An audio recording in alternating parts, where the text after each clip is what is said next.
আমার সামনে যিনি গেস্ট রয়েছেন তার সঙ্গে একটু পরিচিত হই। নামটা বলেন। মইনুল ইসলাম। মইনুল ইসলাম, বয়স কত এখন? বয়স 20। 20 বছর বয়স। কি করছেন পেশায় আপনি? পড়ালেখা করছেন। আপনার জীবন গল্পটা একটু অন্য রকমের আমরা জানি। ঠিক আছে, আমি আপনার মুখ থেকে শুনতে চাই ছোটবেলা থেকে। ফ্যামিলিতে আমরা 2 ভাই, আমার বাবা মা, আমরা ঢাকায় থাকি। আমার বাবার ব্যবসা, ফার্নিচারের ব্যবসা করেন। আমার ভাই আমার থেকে 8 বছর বড়, উনি মাস্টার্স পড়ছেন। আর মা গৃহিণী। আমি এখনো পড়ালেখা চালিয়ে যাচ্ছি। তো ক্লাস 6-এ ওঠার পরে হয় কি, নতুন অনেক বন্ধু বান্ধব হয়। ক্লাস 5 থেকে নতুন বন্ধু বান্ধব জন্ম হয়। তো হাই স্কুলে গেলাম। হাই স্কুলে এক ফ্রেন্ড ছিল আমার ইসেরই, ক্লাস 5 থেকেই পরিচয়। নাম রতন, আমরা কাকু বলে ডাকতাম, মানে সবাই চাচা ডাকে তাকে। তো ক্লাস 6-এ ওঠার পরে ব্যাপারটা এভাবে শুরু হয়। আমার ওই ফ্রেন্ডটা রতন, আমার আরেক ক্লাসমেট ছিল মহসিন, তাকে দেখা বলতেছে, তার নাম বলে বলতেছে আরেকটা মেয়েকে দেখা যে এই মহসিন এই মেয়েটার ভালোবাসে, আচ্ছা, মানে পছন্দ করে। তো আমি বললাম তুই কি বলছিস? ও বললো যে আমি ওরে মানা করে দিছি যে এই বয়সে এগুলো ঠিক না। তো এইভাবে মানে মেয়েটা আমার নজরে আসে। আগে থেকে ক্লাস একসাথেই পড়তাম। আমি একটু চুপচাপ স্বভাবের, খুব একটা এদিক ওদিক তাকানোর অভ্যাস ছিল না। তো ক্লাস ওইখান থেকে নজরে আসে। তৎকালীন সময় উনি কি ক্লাস 6-এ পড়তো? মেয়েটাও ক্লাস 6-এ পড়তো। ক্লাসমেট, আমরা ক্লাসমেট। আচ্ছা। তো ভালো লাগা যাকে বলে, ভালো লাগে। তো আর ব্যাপার ভালো লাগার এমনি আমি কি করতাম, আমার ওই ফ্রেন্ড রতনের মজা করতাম, রতনের সাথে মজা করতাম। ওই মেরে দেখা যে চাচা তোর সাথে মানাইবো খুব ভালো। আচ্ছা আচ্ছা, কিন্তু ভিতরে ভিতরে আপনারই ভালো লাগতো? হ্যাঁ, ভিতরে আমার ভালো লাগতো। মেয়েটার নাম কি ছিল? মেয়েটার নাম ছিল তুলি। ওকে। মেয়েটা আমারই ভালো লাগতো। ওই ভালো লাগার ইসেই থাকলো। আমি আর আগালাম না, কারণ আমার মানে ছোটবেলা থেকেই শিক্ষকদের খুব প্রিয় ছিলাম। তো ওই ব্যাপারটা আমার খুব খারাপ, খুব ভয় পেতাম যদি কোনোভাবে শিক্ষকদের কানে যায়, তাহলে একটু মান সম্মানের ব্যাপার আছে। ওকে। তার জন্য আর প্রকাশ করা হয় নাই কখনো। ক্লাস 7 উঠলাম, ক্লাস 6 থেকে 7-এ উঠলাম। ক্লাস 7-এ আমার বেস্ট ফ্রেন্ড যে মুন্না, ওর সাথে ক্লাস 6-এ ও অন্য শাখায় ছিল, ও ক শাখায় ছিল, আমি খ শাখায় ছিলাম। ক্লাস 7 উঠে একেবারে সেম শাখায়। এর আগে আমরা ক্লাস 3 থেকে 4 থেকে একসাথে পড়ি, ক্লাস 6-এ আলাদা ছিলাম। ক্লাস 7-এ একসাথে হওয়ার পরে তো ও একটু মানে দুষ্ট স্বভাবের।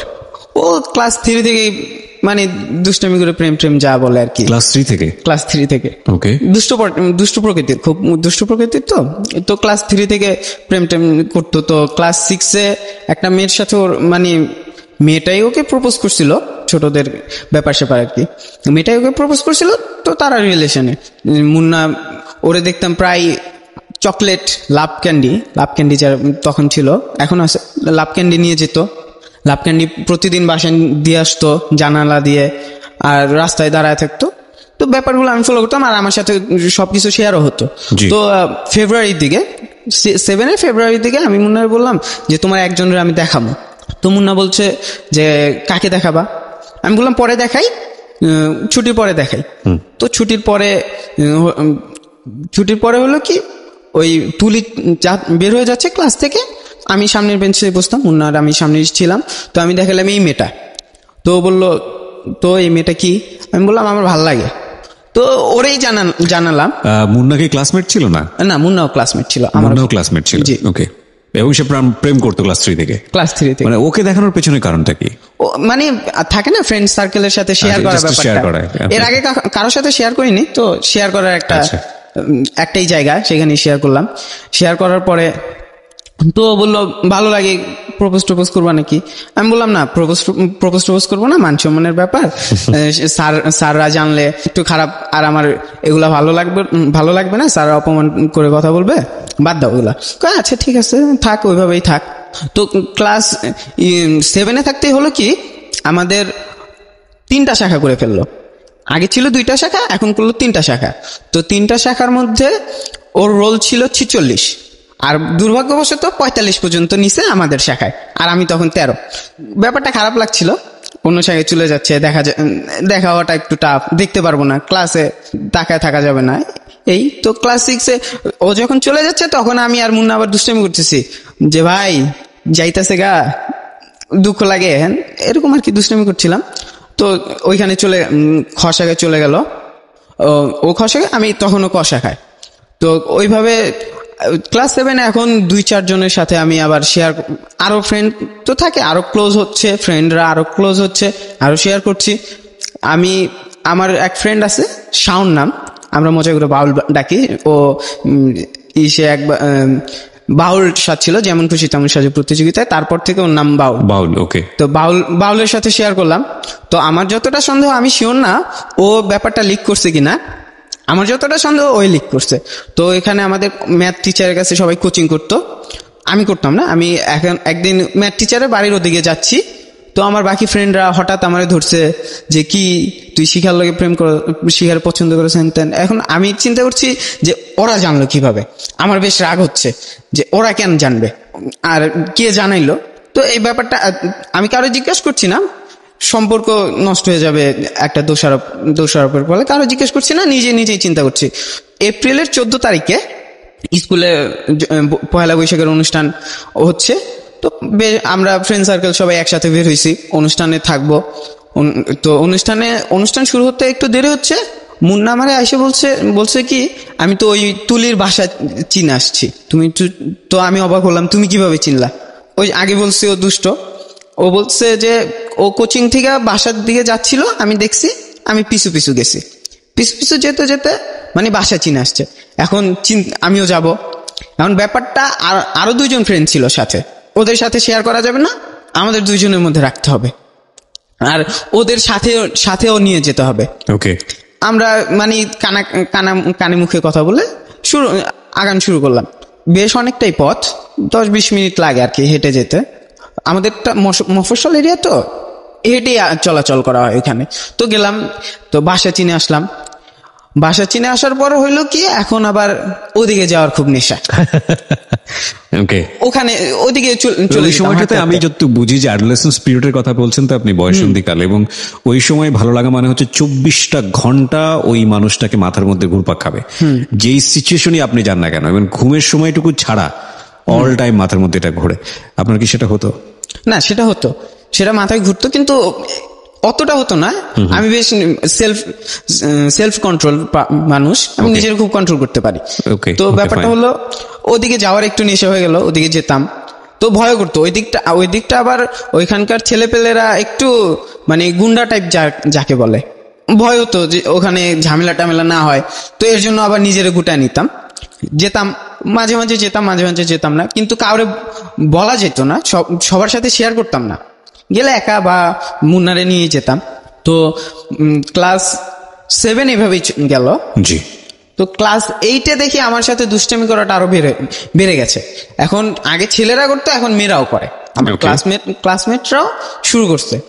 তো আমি একটা করতাম যে কেউ জিজ্ঞাসা করলে যে তোমার গার্লফ্রেন্ডের নাম কি, কারে পছন্দ করো, তো আমি আবার বলতাম 4 অক্ষরের নাম। 4 অক্ষরের নাম এই ক্লাসে আছে, খুঁজে নাও। 4 অক্ষরের নাম, তো ব্যাপারটা তো 2 অক্ষরের নাম তুলি, কিন্তু ওই যে রস্যকার আর রসিকার এই দুটো আমি অ্যাড করে দিতাম 4 অক্ষরে। তো এরকম ওরা তো খোঁজাখুঁজি চালাই যাচ্ছে, কে কে কে কে। তো একসময় হলো কি, এখন আমাদের সামনে বসে ওরা আমাদের ক্লাস যত মেয়ে আছে সবার নাম বলা শুরু করছে, মানে কাউরে বাদ রাখে নাই। একসময় তুলির নামও বলছে। তুলির নাম যখন বলছে, স্বাভাবিকভাবে আমি একটু মানে আমার রিয়াকশনটা একটু অন্যরকম হয়ে গেছে। তো ওরাও এটারে খুব এইভাবেই নিয়ে নিছে যে তাহলে তুলি হবে। ওকে। তো এই কারণে আরো মজা বেড়ে গেছে। তো আমি জানতাম যে ও জানে না, তুলি ব্যাপারটা জানে না যে আমি ওরা পছন্দ করি। তুলি স্বভাবে ছিল কি খুব লাজুক। আচ্ছা। মানে এতটাই লাজুক, ও ছেলেদের সাইড এদিকেও তাকাতোই না। ও আমাদের 3 সারি বেঞ্চ, ও একেবারে 3rd সারিতে বসতো। আচ্ছা। আমরা ছেলেরা 1st সারিতে, আর কোনো ছেলের সাথে কথাবার্তা কিছুই নেই। তো আমি জানতাম, ও জানতো না। তো আমি ক্লাস ক্যাপ্টেন ছিলাম। ওই দিক থেকে নেতৃত্বের দিক দিয়ে আমি আবার একটু পাকনা প্রকৃতির ছিলাম, সেটা আপনাকে দেখেও বোঝা যায়। বলুন। তো আমি জানতো না। তো ক্লাসের টিচার নেই, তো ক্লাস কন্ট্রোল করার দায়িত্ব ক্যাপ্টেনের ওপর। তো আমি বের হয়ে এখন ছিল কি, আমার সামনের বেঞ্চ থেকে পিছনের বেঞ্চ পর্যন্ত সকলের সাথে খাতির ছিল। তো কাউরে চুপ করাতে গিয়ে যে ঝাড়ি মারবো বা তাদের বিরুদ্ধে কোনো অ্যাকশনে যাব, টিচারের কাছে বিচার দিব, সম্ভব ছিল না। তো বুঝিয়ে সুঝিয়ে যতটুকু চুপ রাখা যায়। আর আমি নিজেও দুষ্টামি করছি। তো মুন্নার তৎকালীন যে গার্লফ্রেন্ড ছিল তার আবার বেস্ট ফ্রেন্ড ছিল তুলি, আর বাকি ওদের আর 2 জন ফ্রেন্ড ছিল, সীমা আর ফাতেমা নাম তাদের। হলো কি, ওরা 4 জন একসাথে বসে রয়েছে একেবারে লাস্ট বেঞ্চে। তো আমি ক্লাসে টিচার নেই, তো আমি ক্যাপ্টেন হিসেবে বাইরে হাঁটছি। তো মানে 2 সারির মাঝখানে আমি হাঁটছি, আমার এক পাশে মেয়েদের শাড়ি আর এক পাশে আমাদের ছেলেদের শাড়ি। তো মুন্নার যে গার্লফ্রেন্ডের কথা বললাম সুমি, তার সাথে আমার খুব ভালো সম্পর্ক ছিল। আচ্ছা, মানে একেবারে খুব ক্লোজ সম্পর্ক ছিল। তো আমি সুমির সাথে দুষ্টামি করছি। আমার টার্গেট ছিল সীমা আর ফাতেমার সাথে আমার আগেই সম্পর্ক ছিল। আমার টার্গেট ছিল সুমির সাথে দুষ্টামি করে, সুমি, সীমা, ফাতেমা এদের সাথে দুষ্টামি করে ওর সাথে কথা বলবো, মানে তুলির সাথে কথা বলবো। তুলির সাথে আগে কখনো কথা হয় না। এর আগে বোধহয় একবার কথা হয়েছিল যে ওরে আমাদের স্কুলে বিশ্ব সাহিত্য কেন্দ্র বই দেওয়া হতো। তো আমার এক ফ্রেন্ড বলছিল, আমার ফ্রেন্ডটা ছিল বিশ্ব সাহিত্য কেন্দ্রের বইয়ের দায়িত্বে। আমার ফ্রেন্ডটা বলছিল যে ওরে বইলে আসো, যে বইটা তুলিরে বইলে আসো বই ফেরত দিতে। তো আমি আবার তখন বললাম কি আমি তো ওই সাইডে যাই না, তুলি যেই সাইডে বসে ওই সাইডে যাই না। এখন ও আবার অন্যরকম রিয়াকশন দিল। আমি চিন্তা করলাম ও আবার অন্য কিছু ভাবে কিনা, তাই আমি গেলাম। তুলির শুধু এতটুকু বলছিলাম যে তুমি বই নিয়ে আসো, এই কথা। এছাড়া আর কখনো কথা হয় না তুলির সাথে। তো সুমির সাথে দুষ্টামি করছি আমি। তো দুষ্টামি করতে করতে আমি এখন বারবার ট্রাই করছি তুলির সাথে কথা বলবো, কিন্তু আমি যতবার আগাচ্ছি ততবার দেখছি ও মানে একটু পেছাচ্ছে, অন্যরকম রিয়াকশন দিচ্ছে। আমি ব্যাপারটা ধরতে পারি নাই। তো করলাম কি, আমি ওই দুষ্টামি করছি, এক পর্যায়ে সীমা ফাতেমা ক্লাসের মধ্যেই আমার ফ্রেন্ডদের সুমির মানে আমার ফ্রেন্ড মুন্নার ডাক দিয়ে বলছে যে এই মুন্না, সুমি তোর নাম্বার চায়। সুমি আর মুন্না ওদের মধ্যে আগে রিলেশন ছিল, সুমি তোর নাম্বার চায়। তো আমি ব্যাপারটা ফলো করছি। পরের বারই আমার নামটা নিয়ে ডাক দিল যে মইনুল, তুলি তোর নাম্বার চায়। তো ব্যাপারটা ব্যাপারটা ছিল মানে 440 ভোল্টের শক খাওয়ার মতো। আমি একেবারে প্রস্তুত ছিলাম না, কারণ আমি জানি ও জানে না। আর তার উপরে সম্পূর্ণ ক্লাসের সামনে আবারও মান সম্মানের প্রশ্নটা চলে আসে। তো আমি ব্যাপারটা শুনে বসে পড়ছি। ক্লাস 8 এর ঘটনা। হ্যাঁ, ক্লাস 8 এর ঘটনা। ব্যাপারটা শুনে আমি বসে পড়ছি, আমি বেঞ্চে বসে নিচ্ছি। আমি আর আমার আরেক ফ্রেন্ডের সাথে বলতেছি যে তুই শুনলি ব্যাপারটা, ওরা কি বললো? হ্যাঁ শুনছি। আমি বললাম যে আমি তো শক খাইছি 440 ভোল্টের। ও বলতেছে ব্যাপারটা এরকমই, শক খাওয়ার মতোই। তো কিছুক্ষণ এখন ও যখন আমার নাম নিয়ে নাম্বারের কথা বললো, তখন দেখলাম তুলি ওর হাতে বই ছিল, বইটা দিয়ে 3টার মাথায় 3টা বাড়ি মেরে ওখান থেকে উঠে নিজের বেঞ্চে চলে গেছে। মানে এটা খেপাচ্ছিল বা সামহাউ এটা করার চেষ্টা করছিল। তো আমি বুঝলাম যে তুলি জানে মানে হচ্ছে আপনি যাকে পছন্দ করেন সেটাও জানে। হ্যাঁ জানে। এই ব্যাপারটা করেছিল সুমি, মানে নাম্বারের কথাটা বলেছিল সুমি। তো আমি কি করলাম, এখন আমি সুমিরে কিছু বলতে পারছি না, ওর সাথে মানে ওরে যে বকার ঝকা কিছু করব তা করতে পারছি না। আমি আমার রাগ মিটাচ্ছি বাকি 2 জনের উপর, সীমা আর ফাতেমা। ওদের আমি উড়াধুরা ঝাড়ছি, মানে যাতা লেভেলে রেগে গেছি। আমি একটু বদমেজাজি টাইপের, তো খুব ঝাড়ছি। এরপরে টিচার চলে আসছে। এরপরে মাথায় আরেকটা চাপ বেড়ে গেল, ও তো জানে, আর জানার পরেও বিচার দেয় নাই। তার মানে কিছু হতে পারে, পজিটিভ সাইন হলেও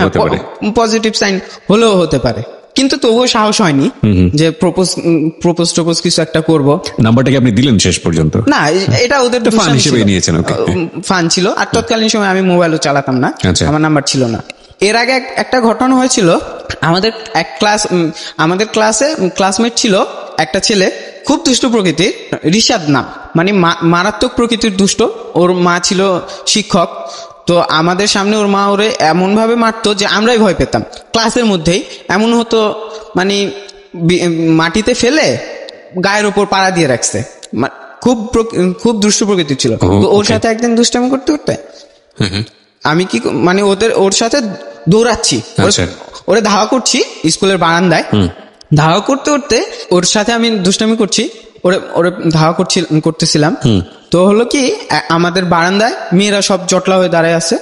তো একটা মেয়ের সাথে আমি ধাক্কা খাইছি, ইচ্ছা করে না, অনিচ্ছা সত্ত্বে হয়ে গেছে। হ্যাঁ, আর ধাক্কাটা বেশ মানে জোরে সোরে ছিল। তো ওই মেয়েটা আবার ধরে নিছে কি, ওই আমি ওরে পছন্দ করি, মেয়েটারে পছন্দ করি। তো ব্যাপারটা এমন ছিল, একবার এর আগে নাকি একবার আমি জানি না ব্যাপারটা হয়েছিল কিনা, ও কি করছে, ওর বাসার দিকে যাচ্ছে, আমি নাকি পিছু নিছি। তো আমি যতটুকু জানি ওর বাসার দিকে আমার আন্টির বাসা আছে, এটা বাই এনি চান্স হতে পারে ও যাইতেছিল, আমি আমার আন্টির বাসায় যাইতেছিলাম। তো এটা ধরে নিছে যে আমি ওর পিছু নিতেছি।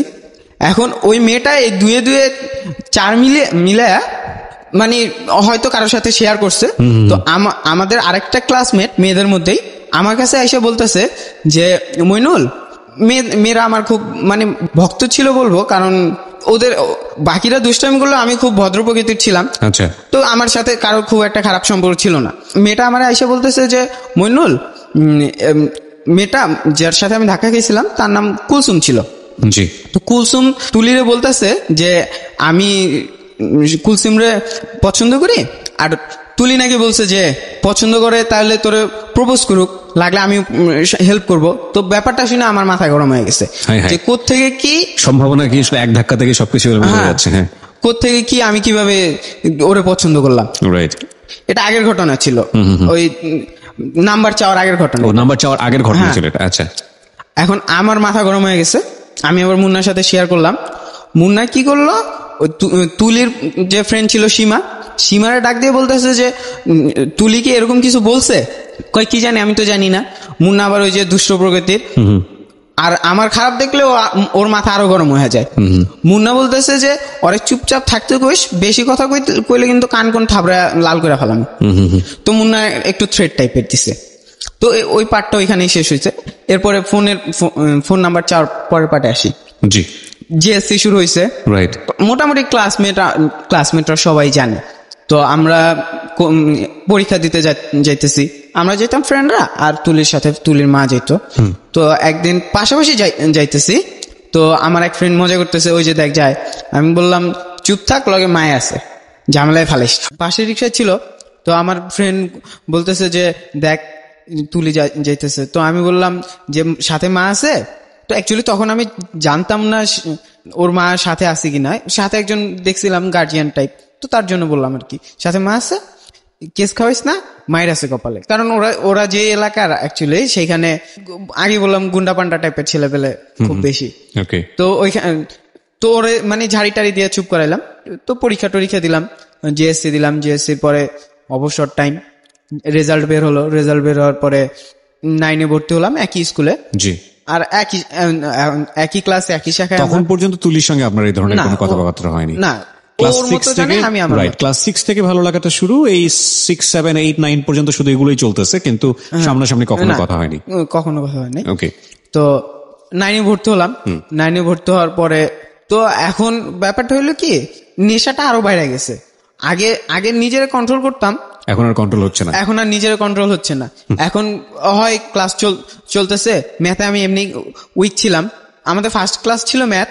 আমাদের স্যার ম্যাথ করাইতেছে, আমি ম্যাথ রাইখা ওদিকেই তাকিয়ে আছি, ওর দিকেই তাকিয়ে আছি। আবার মাঝে মাঝে অনেকের মাথা আসে মাঝখানে। তো ব্যাপারটা খুব বিরক্ত লাগতো। মানে ঝাড়ি টাড়ি দিয়া কোনোভাবে মানে দেখতেই ইচ্ছা করতো। বাসায় যখন একলা থাকতাম, বিশেষ করে একলা থাকতাম যখন, তখন খুব মনে পড়তো। কন্ট্রোলের পর্যায়ে ছিল না। মানে সারাদিন ওইটাই মাথায় ঢুকতো, আর মাঝে মাঝে পাগলের মতো একলাই কথা বলতাম। কন্ট্রোলের বাইরে চলে গেছিল। তবুও ওই মান সম্মানের ভয়, তার উপর আবার যদি না করে দেয় তাহলে আরো মান সম্মানে লাগবে, প্রেস্টিজে লাগবে। তো তবু তখনও সাহস হচ্ছিল না যে অফিসিয়ালি একটা প্রপোজ করবো। আনঅফিসিয়াল তো প্রপোজ করা ছিলই, অফিসিয়ালি কোনো প্রপোজাল করি নাই। এখন হইল কি, ক্লাস 9-এ অগাস্ট মাস, সম্ভবত অগাস্টের দিকে আমি মুন্নার বললাম কি, মুন্না কাহিনী তো সবই জানো, তো রিলেশনটা তো করুম, কিভাবে কি করবা করো, আমি কিছু জানি না। সমস্ত দায়িত্ব ওর উপর দিয়ে আমি আমার মতো যে ও কিছু একটা করবো, কনফিডেন্স ছিল ও যেভাবে হোক করবো।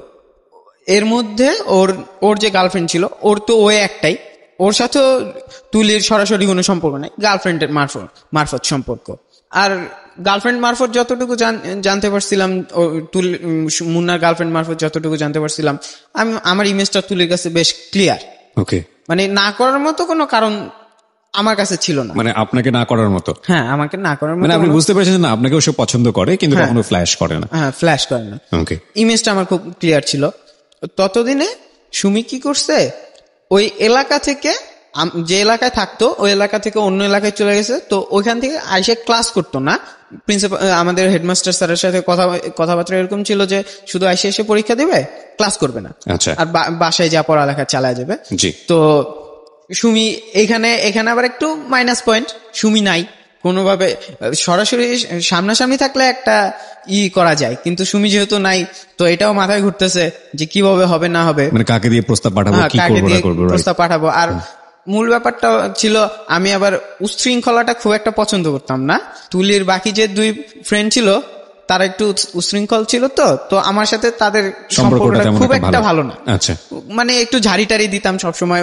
কখনো আমি ভালোভাবে কথা বলছি বলে আমার মনে পড়ে না। ওকে, এখন সম্পর্ক ভালো হয়েছে, আগে ছিল না। ওকে, একে আমার সাপোর্টার নাই, আর তার উপর 2 জন আমার বিপক্ষের মানুষ এখানে উপস্থিত। মারাত্মক ব্যাপার। তো মুন্না কি করলো, এখন মুন্না সুমির সাথে ফোনে কথাবার্তা বলতো। তো সুমিরে বললো যে এরকম এরকম ব্যাপার, মইনুল তো এখন রিলেশনটা করতে চাইতেছে, কেমনি কি করবে করো। ততদিনে আমাদের ফাইনাল এক্সাম শুরু হয়ে গেছে। আমাদের পরীক্ষা শুরু হওয়ার আগে সুমি এলাকায় আসার আগে সুমি বাকি 2 ফ্রেন্ড যে ছিল, সীমা ফাতেমা, তাদের দিয়ে তুলির কাছে প্রস্তাবটা পাঠাইছে। সীমার ফাতেমা প্রস্তাব পাঠানোর পরে ভাবতে বলছিল তুলিরে যে তুই ভাইবা দেখ কি করবি, ও তোরে প্রপোজ করছে। পরের দিন আইসা বলতেছে যে ও কালকে সারাদিন খায় নাই, সারা রাত শুধু ভাবছে। এটা কাকে বলছে? আপনাকে বলছে? আমাকে বলে না, আমার সাথে কোনো যোগাযোগ নাই, আমার সাথে কথাই বলে না ওরা। কাকে এটা বলছে? এটা মুন্নারে বলতেছে।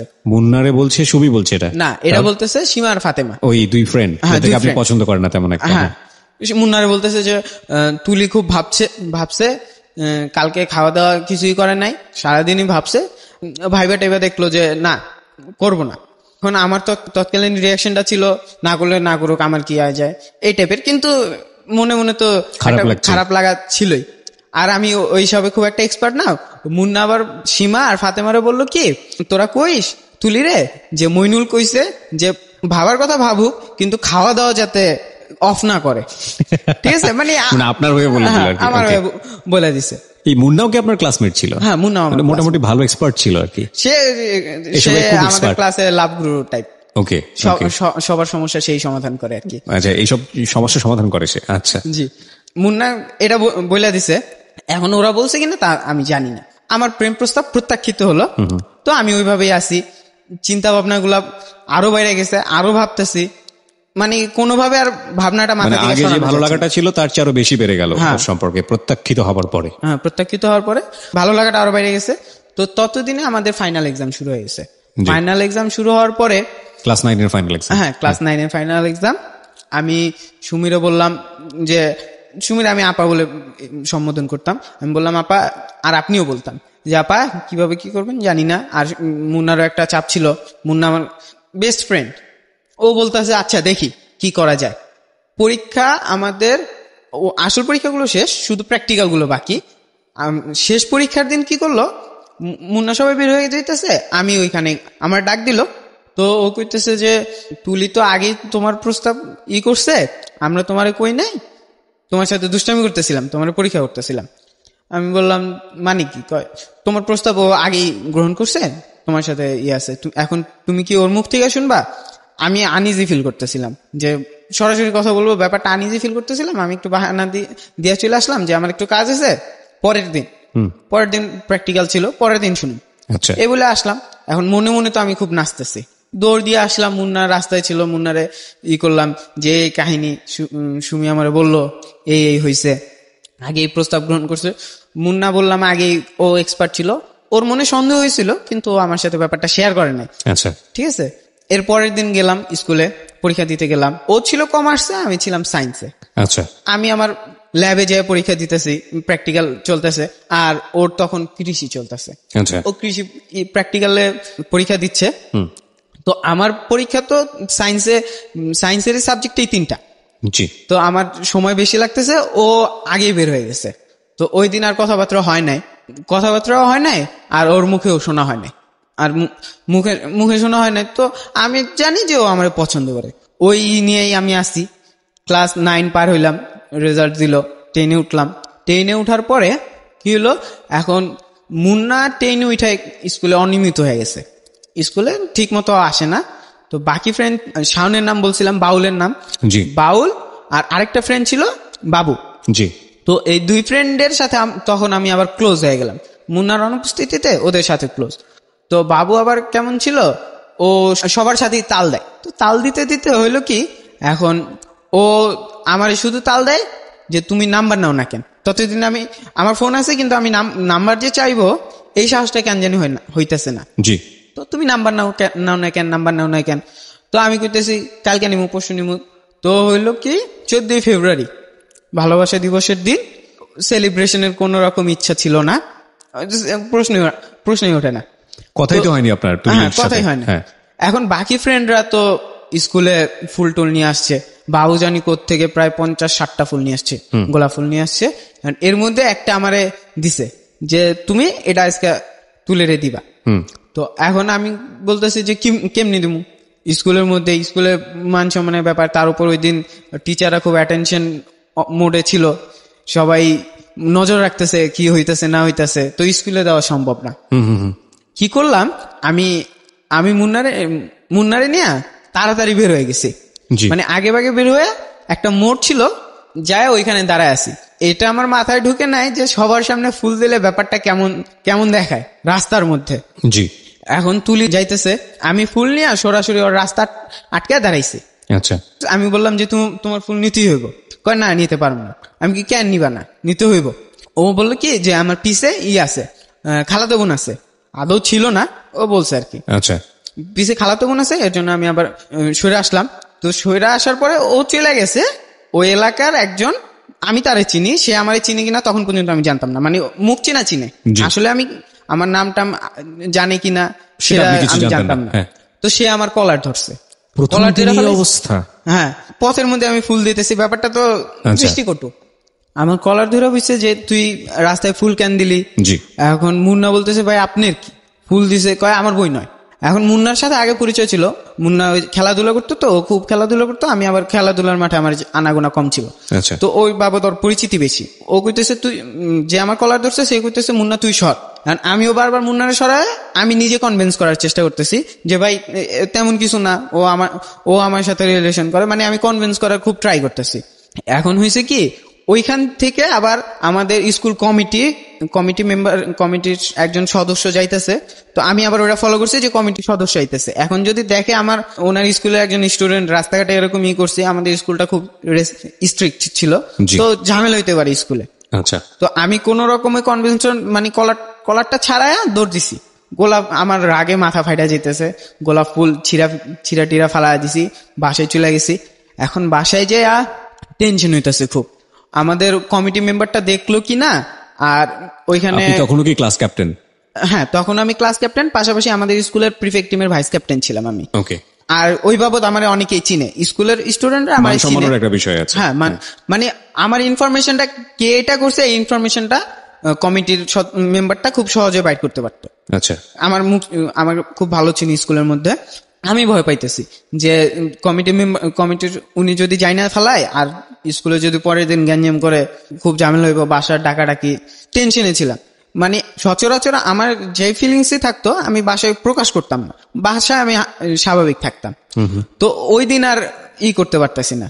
আম্মু এক পর্যায়ে আইসা জিজ্ঞেস করতেছে, কিরে তুই কি প্রেমে টেমে পড়ছস নাকি? আমি কি কও এগুলা, প্রেমে পড়ম কেন? না তুই কেমন আনমনে হয়ে বসে রইছিস? আমি কি না তেমন কিছু না, দেখতেছি বাসায় থাকলে ঝামেলা আরো বাড়বো, এর জন্য বাসা থেকে বের হয়ে গেছি। বাসা থেকে বের হয়ে যায়, এখন আমার মাথায় তো টেনশন একটাই, স্কুলে পরের দিন কি হইব। এখন পরের দিন স্কুলে যাব কি যাব না, কি করব, যদি ফ্লাশ হয় টিচারদের কি জবাব দেব, মাথায় এগুলোই ঘুরতেছে। এখন অন্য ফ্রেন্ডদের সাথে আমি ঘুরতেছি, 14 ফেব্রুয়ারি আমাদের ওইখানে একটা মাঠ আছে, মাঠে খুব জুটিরা ঘুরতে আসে। তো ওইখানে যা অন্যান্য দিন হলেও ওই দিন অন্য কখনো হলে ওইখানে যে আমি দুষ্টামি করতাম, জুটিদের করতাম, ডিস্টার্ব করতাম। কিন্তু আজকে আর সেটা মাথায় নাই, আজকে খুব টেনশনে আছি। একসাথেই আছি 3 জন, ওরা কথা বলতেছে, আমি চুপচাপ, আমার মাথায় একটাই টেনশন। ঘুরতে ঘুরতে ঘুরতে ঘুরতে সন্ধ্যা হয়ে গেছে। সন্ধ্যা হয়ে যাওয়ার পরে এখন যে রাস্তাটায় গ্যাঞ্জাম হয়েছে, সমস্যাটা হয়েছে, ওই রাস্তাটা দিয়েই আমি যাইতেছি, ওই রাস্তা দিয়ে যাইতেছি। এখন যে আমার কলার ধরছিল সেই আবার আমার ডাক দিছে। এখন আমার তো মাথা গরম ছিল, আমার কথা লাগে, আমার লগে আছে 2 জন, ইন টোটাল আমরা 3 জন। এবার যদি গ্যাঞ্জাম করে তাহলে মাইটটার একটা কিছু দিয়েই বম। তো এখন ও ডাক দিছে, তো আমি বেশ ভাবসাব নিয়ে গেছি কি হয়েছে। এখন সে আমার সামনে গুলা গেছে যে, বেটা তোরে কি লিগা ধরছিলাম কলার জানোস? আমি বললাম, কেন, কি হয়েছে ভাই? কয়, তুই যে ফুল দিছস, পিছন দিয়ে একজন মুরব্বী আইতেছিল, আমি যদি তোরে না ধরতাম তাহলে মুরব্বীটা ধরতো, আর মুরব্বীটা যদি তোরে ধরে তাহলে খবর আছিল। ওই মুরব্বী থেকে বাঁচানোর জন্য তোর আমি কলার ধরছি, এর কারণে আর মুরব্বীটা আগায় না। আর তুই চলে যাওয়ার পরে করছে, ওই মুরব্বীটা আমার বলতেছিল যে, ভাইস্তা তুই যদি না ধরতি তাহলে ওই পোলার আজকে খবর আসছিল। আর আমি চিন্তা করলাম হইতেও পারে, ওই আমাদের যে এলাকাটায় সেখানে এরকম হইতেই পারে। এখন ওনার সাথে কথাবার্তা বলে বুঝলাম যে না, সে আমার বিপক্ষে ছিল না, আর আগে আমার চিনতো। আচ্ছা, মানে আপনাকে বাঁচানোর জন্য? হ্যাঁ, আমাকে বাঁচানোর জন্য চিনতো, আর আমার বড় ভাইকেও চিনতো। তো ওই বাবদ বড় ভাইয়ের সম্পর্কে আরো বেশি আমাকে সেভ করার জন্য এটা করছে। তো তার প্রতি ক্ষোভ নাই। তো এখন তবু আমার মাথায় টেনশন, জানছি কিনা, কমিটির মেম্বারটা জানছি কিনা। এখন ওই এলাকার আরো আমার ক্লাসমেট ছিল, বন্ধু বান্ধব ছিল, মুন্নার ফ্রেন্ড সার্কেল ছিল। তো কোনোভাবে খবর টবর জোগাড় করলাম যে না, কমিটি মেম্বার কিছু জানে নাই, তো একটু নিশ্চিন্ত। তো পরের দিন গেলাম স্কুলে যেয়ে কি করছি, এখন আমি প্রিফেক্ট, তখন আমাদের খেলা চলে, প্রিফেক্টের ভাইস ক্যাপ্টেন হিসেবে মেয়েদের খেলাটা পরিচালনা করতাম আমি। আমার আন্ডারে মেয়েদের খেলাটা হইতো, পিটি হইতেছে। তো আমার দায়িত্ব পড়ছে মেয়েদের সাইডটা সামলাবো। মেয়েদের ওইখানে আমি দাঁড়ায় আছি। এখন আমি আমার মুখে রুমাল বাইদা রাখছি যাতে মানে আমার নাচিনে, কালকে অনেকের চোখে পড়ছে এরকম একটা ঘটনা, আর আমার যাতে নাচিনে এর জন্য আমি মুখে রুমাল বাইদা রাখছি। তো আমার এক স্যার এসে আমার ডাক দিছে, কয় এখানে আসেন। স্যারটা আমাদের আপনি করে সম্বোধন করতো। তো গেলাম, রুমাল বাইদা রাখছেন কেন? স্যার ধুলাই সমস্যা, ধুলার জন্য শ্বাসে প্রবলেম হয়, তার জন্য রুমাল বাইদা রাখছি। তো সে বলতেছে রুমাল খুলা ফেলাইতে হইব। এখন রুমাল খুলা ফেলাইছে, এখন আর মেয়েদের দিকে আমি যাই না, আমি ছেলের দিকে দাঁড়ায় আছি। ওই দিন বেশ মানে লজ্জাজনক অবস্থাতেই খেলাটা পরিচালনা করতে হয়েছে। 14 ফেব্রুয়ারি এইভাবে গেল। 14 ফেব্রুয়ারি মারাত্মক ঘটনা, মায়ের খেতে পাচ্ছি জীবনের প্রথম ভ্যালেন্টাইন ডে। হ্যাঁ, কি করলাম, মার্চের দিকে বোধ হয় আমি কি করছি, আমার ওই যে ফ্রেন্ড বাবুর কথা বললাম, বাবু আমার খুব দিচ্ছে যে ওর নাম্বারটা নিতে হইব। এখন আমি বললাম আচ্ছা নেই, নাম্বার নিতে হইব যখন নেই। তো স্কুল ছুটি দিছে, সবাই বাইরে যেতেছে। আমি আবার তুলিরে ডাক দিছি, আমি সামনের বেঞ্চে দাঁড়ান আছি। আমাদের বেঞ্চটা ছিল, আমাদের ছেলেদের সাইডটা ছিল গেটের সাথে। তো আমি আমাদের সামনে দিয়ে যাইতে হইব। আমি দাঁড়ায় আছি সামনের বেঞ্চে, ডাক দিছি। ডাক দেওয়ার পরে কি হয়েছে, এখন ওর রিয়াকশনটা এমন ছিল, মানে ভয় পাইছে, লজ্জা পাইছে, সব মিলে এমন রিয়াকশন ছিল, কেউ ওর ফাঁসির রায় শোনায় দিছে। মানে ওর মুখের দিকে আর তাকানো যায় না। তো আমি ডাক দেওয়ার পরে আমি বললাম যে তোমার নাম্বারটা দাও। এখন ও কইতেছে যে আমার তো নাম্বার নাই, আমি মোবাইল চালাই না। আমি বললাম নাম্বার নাই তো যেই নাম্বার দিয়ে তোমার সাথে যোগাযোগ করা যাব সেই নাম্বারটাই দাও। তো এখন ও নাম্বার দিবে, কিন্তু আমার সামনে ইতস্তত বোধ করতেছে। এটা বুঝতে পারে আমি বললাম, এখন আমার আরেকটা ক্লাসমেট ছিল মেয়ে, আমি বললাম যে ওর কাছে নাম্বার দাও, তুমি আনইজি ফিল করতেছো, আমি বুঝতেছি, আমি চলে যাই, আমি বাইরে দাঁড়াই, তুমি ওর কাছে নাম্বার দিয়ে চলে যাও। ওর কাছে নাম্বার দিছে, আমিও বের হয়ে গেছি, আমি বাইরে দাঁড়াইছিলাম, ও চলে গেছে। পরে আমি এখন নাম্বারটা আমি নিছি, কিন্তু কখন ফোন দিব সেটা জিজ্ঞাসা করি না, কারণ আমি জানি এটা ওর বাসার নাম্বার, অসময়ে ফোন দিলে ঝামেলা। তো এখন আমি আবার ওই যে নাম্বারটা নিছে তারে বলে রাখছিলাম যে এটা জিজ্ঞাসা করতে। তো ওর সাথে আবার আমার যারা জিজ্ঞাসা করতে বলছিলাম ওর সাথে আমার বিকালবেলা দেখা হয়েছে 5টার দিকে দেখা হয়েছে। ও বলতেছে যে তোমার তো 3টা বাজে ফোন দিতে বলছিল, ফোন দিছো কিনা? আমি কিভাবে জানাম 3টা বাজে ফোন দিতে বলছে, তুমি কি মানে জানাইছো? ওই দিন এখন আমাদের এর পরের দিন হলো গিয়া গ্রীষ্মের ছুটি ছিল। এখন ফোন তো দেওয়া যাবে না, তার উপরে ছেলে কণ্ঠে একটা মেয়ের বাসায় ফোন গেলে। তো কি করলাম, আমার এক ফ্রেন্ড আছে, ওর কণ্ঠটা একটু মেয়েলি টাইপের, মানে কেউ ফোনে কথা বললে বুঝতে পারবে না ছেলে কথা বলতেছে না মেয়ে কথা বলতেছে। তো এখন আমার নাম্বার দিয়া ফোন দিই নাই, আরেকজনের নাম্বার দিয়া ফোন দিছি যে তুই কথা বলবি, কথা বলে তুলির চাবি। তো ও কি করছে, ফোন দিছে। এখন ফোন দিয়া ও কনফিউজ হয়ে গেছে যে তুলির সাথে কথা বলতেছে না তুলির মার সাথে কথা বলতেছে। তো এখন ও বলতেছে যে তুলিরে দেন, আন্টি তুলিরে দেন। এখন ওইখানে তুলি ছিল, তুলি বলতেছে যে আমি তুলি, বলো। এখন ও কনফিউজ হয়ে গেছে যে আসলে কে। পরে আরো 2-3 বার ফোন দেওয়ার পরে যখন কনফার্ম হয়েছি, তখন ফোনটা আমি নিয়ে আমি কথা বলতেছি।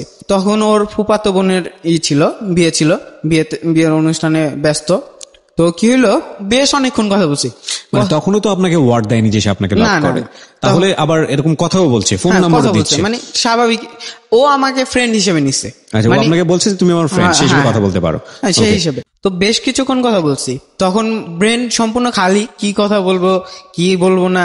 ফার্স্ট কোনো মেয়ের সাথে কথা বলতেছি, তাও আমার জিএফ। এর আগে কখনো আলটিমেটলি আপনি মানেন, কিন্তু সে মানে না, সে মনে করে ফ্রেন্ড। তো ও নার্ভাস ছিল, ও আসলে কোনো ছেলের সাথে কথা বলে নাই এর আগে। আমি মানে এই ব্যাপারটা আমি কনফার্ম। তো আমি আমার সাথেই কথা বলতেছে, তো ও নার্ভাস ছিল। আমি কথা বলার শেষমেশ কিছু খুঁজে না পায়া 10 মিনিট কথা বলার পরে আমি জিজ্ঞেস করতেছি ভালো আছো। আমার আশেপাশে যারা ফ্রেন্ডরা ছিল তারা সবাই হাসাহাসি শুরু করে দিছে, এতক্ষণ কথা বলার পরে ভালো আছো। তো ও একটু হাসা দিছে, হাসা দেওয়ার পরে ও বলতেছে হ্যাঁ ভালো আছি, তুমি ভালো আছো? আমি বললাম হ্যাঁ ভালো আছি। কথা শেষ হলো কিভাবে, ওর ফুপু ডাক দিছে, বিয়ের বাড়ি ফুপু ডাক দিছে। ও বলতেছে যে ফুপু ডাকতেছে। আর একটা জিনিস আমার মানে ওই দিনের কথাটা খুব ভালো লাগছিল যে আপনার কথা শেষ হয়েছে, মানে ব্যাপারটা আমার কাছে খুব অ্যামেজিং ছিল, অ্যামিউজমেন্ট টাইপের ছিল যে আপনার কথা শেষ হয়েছে। আমি বললাম না শেষ হয় নাই, এখনো চালাবো। তো ও বলতেছে যে ফুপু ডাক দিছে, কথা বলা যাবে না। ও ফোন কাটা দিছে, ফোন কাটা।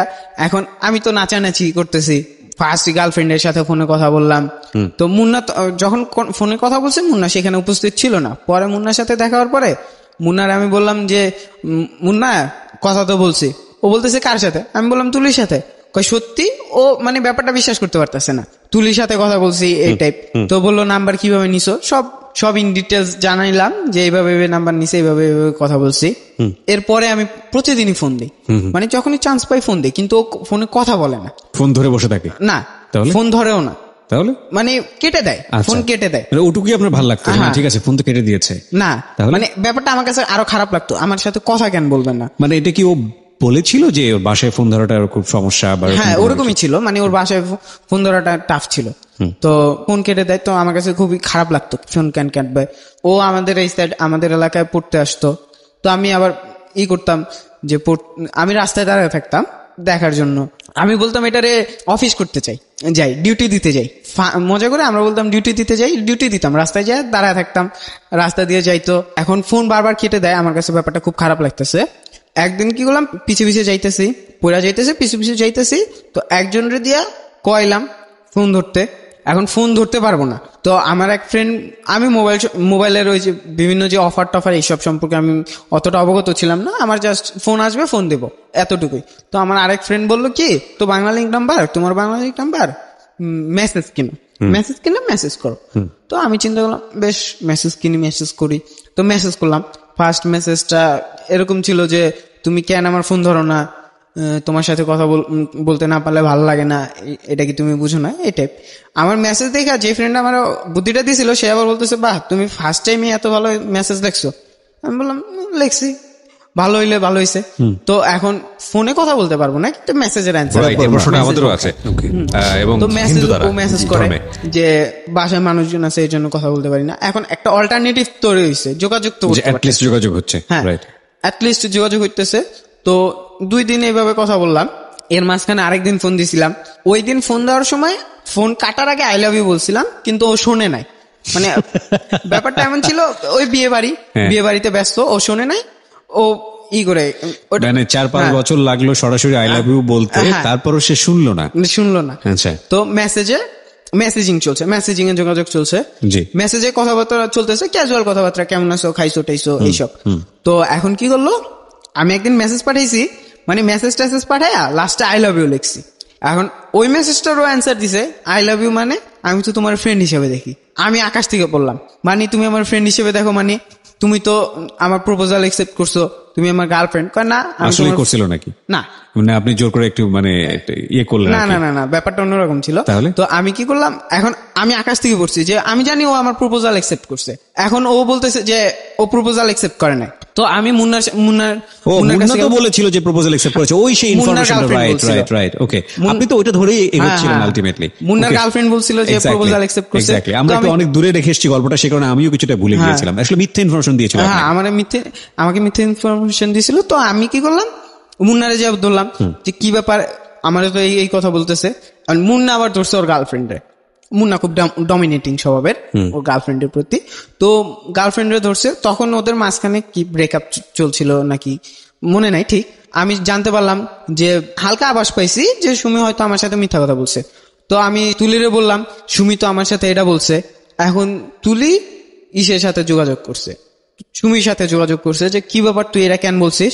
তো তুলি কি সুমিও অ্যান্সার দিছে যে মুন্না ওর গার্লফ্রেন্ডের উপর চাপ খাটাইছিল যে যদি আমার সাথে তুলি রিলেশন না করে তাহলে ও রিলেশন রাখবে না সুমির সাথে। তো সুমি এই জন্য সে মিথ্যা ইনফরমেশন দিয়েছে। এর জন্য সে আমার মিথ্যা ইনফরমেশন দিছে। এটা আবার আমি মুন্নার সাথে শেয়ার করলাম যে তুলির সাথে তো সুমির কথা হয়েছে, সুমি এর জন্য এটা করছে। মুন্না আরো খেপে গেছে। মুন্না খেপে গিয়ে সুমির সাথে বারবার যোগাযোগ করার চেষ্টা করতেছে, যোগাযোগ করতে পারতেছে না, কারণ অন্য এলাকায় আর ওর তখন পার্সোনাল ফোন ছিল না সুমির। যোগাযোগ করার পরে কনফার্ম হলাম যে এই কাহিনী। তো এখন আমি আবার তখন কি করলাম, তখন নিজেরা সান্ত্বনা দেওয়ার জন্য বলতেছিলাম যে আচ্ছা যদি প্রথমেই একসেপ্ট করে নিত, ব্যাপারটায় কোনো ছিল না, চার্ম ছিল না, মানে ব্যাপারটা সোজা সাপটা চলে যেতেছে, হয় না ব্যাপারটা। এখন একটু চ্যালেঞ্জ আসছে, এটা চ্যালেঞ্জ হিসাবে নেই। মন টন তখন খারাপ ছিল, স্বাভাবিকভাবে তৎকালীন সময় একটু গানের প্রতি ঝোঁক চলে গেল। এর আগে আমি গান শুনতাম না। কি শোনা শুরু করলেন? কি ধরনের গান শুনতেন? গান শুনতাম আমি খুব বেশি শুনতাম রাহাত ফাতে আলী খানের জারুরি থা একটা গান ছিল। ব্যাপারটা ওই গানটা আমার কাছে ইন্সপিরেশন মিলে যেত। হ্যাঁ, আমাকে ইন্সপিরেশন দিত আর কি। আচ্ছা, ইন্সপিরেশন দিত। কি করলাম, এখন আমার শুরু করতে হইব গোড়া থেকে, মানে যা গেছে ওগুলো সবই বাদ, এখন আমার নতুন করে ইমপ্রেস করতে হইব তুলিরে। তো আমি কাঁচা ব্যাপারটা একেবারে আন করা মুন্নারে ধরলাম যে কিভাবে কি করলাম বলো। আচ্ছা ভাই, আপনি মুন্নাকে লাভ গুরু মানেন, রাইট? তো মুন্না তো নিজেই ফেইল, মানে সে নিজেই তো তার গার্লফ্রেন্ডকে ঠিক মতো ম্যানেজ করতে পারছে না। আচ্ছা ওকে ফাইন, তারপর আপনি মুন্নাকে গুরু মানছেন। ও এই ব্যাপারে কাঁচা, আর বাকি ওর সমস্যাগুলো আমি ট্যাকেল দিয়ে থাকি। বাকি লাইফে যা সমস্যা আছে একজন আরেকজনের ট্যাকেল দিয়ে রাখি আর কি। তো মুন্না বললো যে কথা বলো, কিন্তু কোনো দিকে যাবা না, মানে একেবারে কোনো দিকে যাবা না, না লাভে যাবা না ফ্রেন্ডশিপে যাবা। এটা একটা ভালো পরামর্শ দিয়েছে। ফ্রেন্ডশিপে যদি যাও তাহলে হবে কি ও শিওর হয়ে যাবে যে ওর প্রতি তোমার কোনো ফিলিংস নাই। আর যদি লাভে যাও, যদি না করে দেয়, তখন তুমি আর কথা বলতে পারবা না। রাইট, ভেরি গুড অ্যাডভাইস আমি যেটাকে বলবো। তো এখন আমি ওইভাবেই কথা বলতেছি, মুন্নার পরামর্শ অনুযায়ী কথা চালায় যেতেছি, না ফ্রেন্ড না গার্লফ্রেন্ড, ওইভাবেই কথা চলতেছে। এখন তখন কি হইলো, আমার একটু মুড অফ ছিল, আর যতটা না মুড অফ ছিল তার চেয়ে বেশি ভাব নিতাম তুলির কাছে। যে মানে জিজ্ঞাসা করলে কি করো, সোজা সাপটা অ্যান্সার আসে যে গান শুনি বা এটা করি ওইটা করি। আমি বলতাম একলা বসে আছি, বা স্যাড সং শুনি, স্যাড সং কেন শোনো, মন খারাপ, মানে আমার ভাবটাই ছিল আমি খুব কষ্টে আছি। জি, ইমোশনাল ব্ল্যাকমেল যারে বলে, ওইভাবে কথা বলতে। কিন্তু কষ্টটা যে ওর জন্য পাচ্ছেন সেটা ওকে বলতেন না? না, ও তো বুঝতে পারতো যে ওর সাথে আমি শেয়ার করতাম যে সুমির এটা করা ঠিক হয় নাই, কষ্ট, এরকম শেয়ার করতাম, বলতাম। কিন্তু ও খুব একটা প্রশ্রয় দিত না আমার কথাবার্তাগুলো, ও ক্যাজুয়ালি নিত। তো তখন আবার কি ছিল, আমি চালাইতাম একটা জাভা মোবাইল। তো কি করতাম, অনলাইন থেকে good night good morning wish গুলা আমি করে রাখতাম, কপি করে রাখা দিতাম। তো ওগুলা আমি সকাল বিকাল ছিল আর কি, রুটিন ছিল পাঠানো। আচ্ছা, সকাল বিকাল বেশ বড় বড় মেসেজ। এই একটা বিষয়, মানে আমি জানি না, অনেকে হয়তো প্র্যাকটিস করেন যে একটা মানুষকে বারবার নকে রাখলে ওই মানুষটা সামহাউ কোনো না কোনো ভাবে ওই মানুষটা ব্যাক অফ দ্য মাইন্ডে তাকে কিন্তু নিয়ে নেয়। হ্যাঁ, তো আমি জানি না এই পরামর্শ কি লাভগুরুর কাছ থেকে নিয়েছিলেন? না, এটা আমার নিজের আবিষ্কার। ওকে, হ্যাঁ বলুন। তারপর তো সকাল বিকাল মেসেজ পাঠাইতাম। আর বিকাল বেলা আমি এমনও করছি, সন্ধ্যাবেলা শুভ সন্ধ্যা উইশ করতাম, মানে শুভ সন্ধ্যা লিখে একটা মেসেজ পাঠিয়ে দিতাম। মাইন্ডে থাকতে হবে, যেভাবে হোক ওর মাইন্ডে থাকতে হবে, মানে ও যাতে বোঝে যে না আপনার মাথার মধ্যে সবসময় ঘুরতেছে। এমন হয়তো আমার ফ্রেন্ড সার্কেলের সাথে কথা বলতেছি, ওই কথা বলার মাঝখানে মোবাইল চালানোর ততদিন আমি এমন এক্সপার্ট হয়ে গেছিলাম, আমি না দেখে মেসেজ টাইপ করতে পারতাম, মানে সারাদিন ওর সাথেই। আর একদিন কি হলো, কখনোই ও আমার আচরণগুলোর প্রশ্রয় দিত না, আর ওর নিজের ফিলিংস ও কখনো এক্সপ্রেস করতো না। একবার ও আমার মেসেজ পাঠালো, আমি উইশ করছি রাত্রে যে তুমি যে আমার উইশ করো সকাল বিকাল, আমার কাছে খুব ভাল লাগে, এটা বন্ধ করো না কখনো। প্রশ্রয় তো পাইলাম একটু, তো মেসেজ আমি চালাই সকাল বিকাল দুপুরে রাতে সন্ধ্যায় কোনো সময় উইশ করার বাকি নাই। এটা একটা ইন্টারেস্টিং ফ্যাক্ট হচ্ছে, এটা যে কোনো ক্ষেত্রে এটা খুব বড় মাপের একটা সাইকোলজি।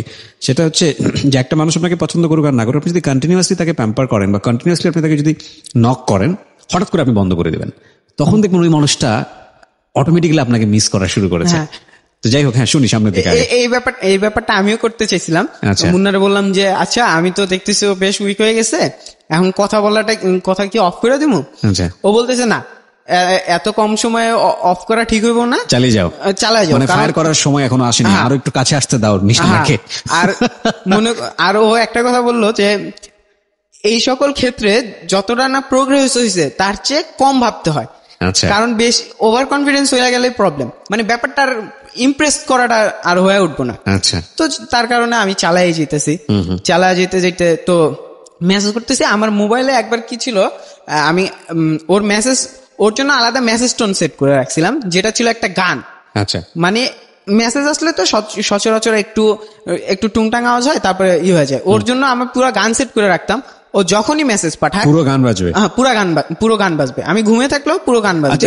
এটা কি ক্লাস 9 এর ঘটনা না ক্লাস 10 এর ঘটনা? এটা 9 এর শেষে। একবার রাত 3টা বাজে মেসেজ পাঠাইছে যে তুমি ঘুমাইছো। আমার ঘুম খুব গভীর, আমি ঘুমানো অবস্থায় যদি কেউ বমও ফাটায় আমি টের পাবো না, এতটা গভীর। মেসেজ শুনে উঠে গেছে, কিন্তু মেসেজ টিউনের কারণে আমার ঘুম ভেঙে গেছে। আমি আবার ঘুম থেকে ওইটা আমি নিলাম কে ঘুমাইছে, আমি তো জায়গায় আছি, আমি এখনো জাগ না। বেশ মেসেজ টেসেজ করলাম, ফজরের আজান পর্যন্ত মনে হয় কথাবার্তা বললাম, তারপরে ঘুমাইলাম। তো ক্লাসমেটরা সবাই জানে যে আমাদের রিলেশন আছে, আমরা রিলেশন করি, কিন্তু আমি, মুন্না আর ওই জানে আসল ঘটনাটা কি। রমজান আসলো, রমজানের সময় মেসেজ করাটা আরো বেড়ে গেল। রাত্রে যখন সাহারি করতে উঠতাম তখনও কথা, সাহারি করতে উঠা একেবারে পর্যন্ত, ঘুম না আসা পর্যন্ত সারাদিন বাসায় এগুলো ফলো করতো না, যে সারাদিন মোবাইল টিপে। ভাইয়া ফলো করছিল, ভাইয়া বেশ কয়েকবার হুমকিও দিচ্ছে যে তোর মোবাইল নিয়ে নিমু, পড়ালেখায় মনোযোগ দিয়ে, এসএসসি আসতেছে। বেশ মানে ভাইয়ার একটু সেভে রাখতাম, ভাইয়ার সামনে করতাম না। আর আমি ওর নাম্বারটা সেভ করে রাখছিলাম 121 দিয়ে, মানে যদি কখনো ফোন আসে বা মেসেজ আসে 121 দেখাতো, 121 দেখাতো, অফিসের নাম্বার। তো ওইভাবে কথাবার্তা বলতাম। রমজানে প্রচুর কথা, আমি বেশ ধার্মিক প্রকৃতির, মৌসুমী ধার্মিক বলা যায় অনেকটা। ওইবার কি হলো, আমার নামাজটা সব শেষ, নামাজ এটা হয়, কিন্তু ও যেটা বলছে সেটা হয়তো আপনারা যারা শুনছেন তারা ভালো চোখে দেখবেন না বিষয়টাকে, যারা ধর্মীয় ভাবে বিষয়টাকে নিচ্ছেন, বরং বিষয়টা কিভাবে না নিয়ে ওর সিচুয়েশন যেটা হয়েছে সেটাই আমরা এখানে শোনানোর চেষ্টা করছি। এটা হয় কিন্তু, মানে নামাজ কালাম ছেড়ে দেয়, লেখাপড়া ছেড়ে দেয়, নিজের প্রতি কোনো খেয়াল থাকে না, মানে পুরোপুরি একটা জায়গায় মানে সেন্টার যেটাকে বলা যায়। হ্যাঁ বলেন। সারাদিন মেসেজ করতে থাকতাম, আর ওর খাবার নিয়ে আমি খুব রাগ করতাম। খাবার টাবার একবারে ঠিক, মানে একেবারে অনিয়ম। আপনি তখন এই পার্সোনাল বিষয়গুলোতেও ইন্টারফেয়ার করা শুরু করে দিয়েছেন? তখন মানে এতটা ইন্টারফেয়ার করলাম, মানে বলতাম যে তুমি যদি না খাও আমি খাবো না, তোমার খেতে হবে। সে প্রশ্রয় দিচ্ছিল? না, এগুলো প্রশ্রয় দিতেছিল। তো আমার এক ফ্রেন্ড, এর মাঝখানে একবার আমার এক ফ্রেন্ড জিজ্ঞাসা করলো যে তুমি কি ওরে বিয়ে করবা?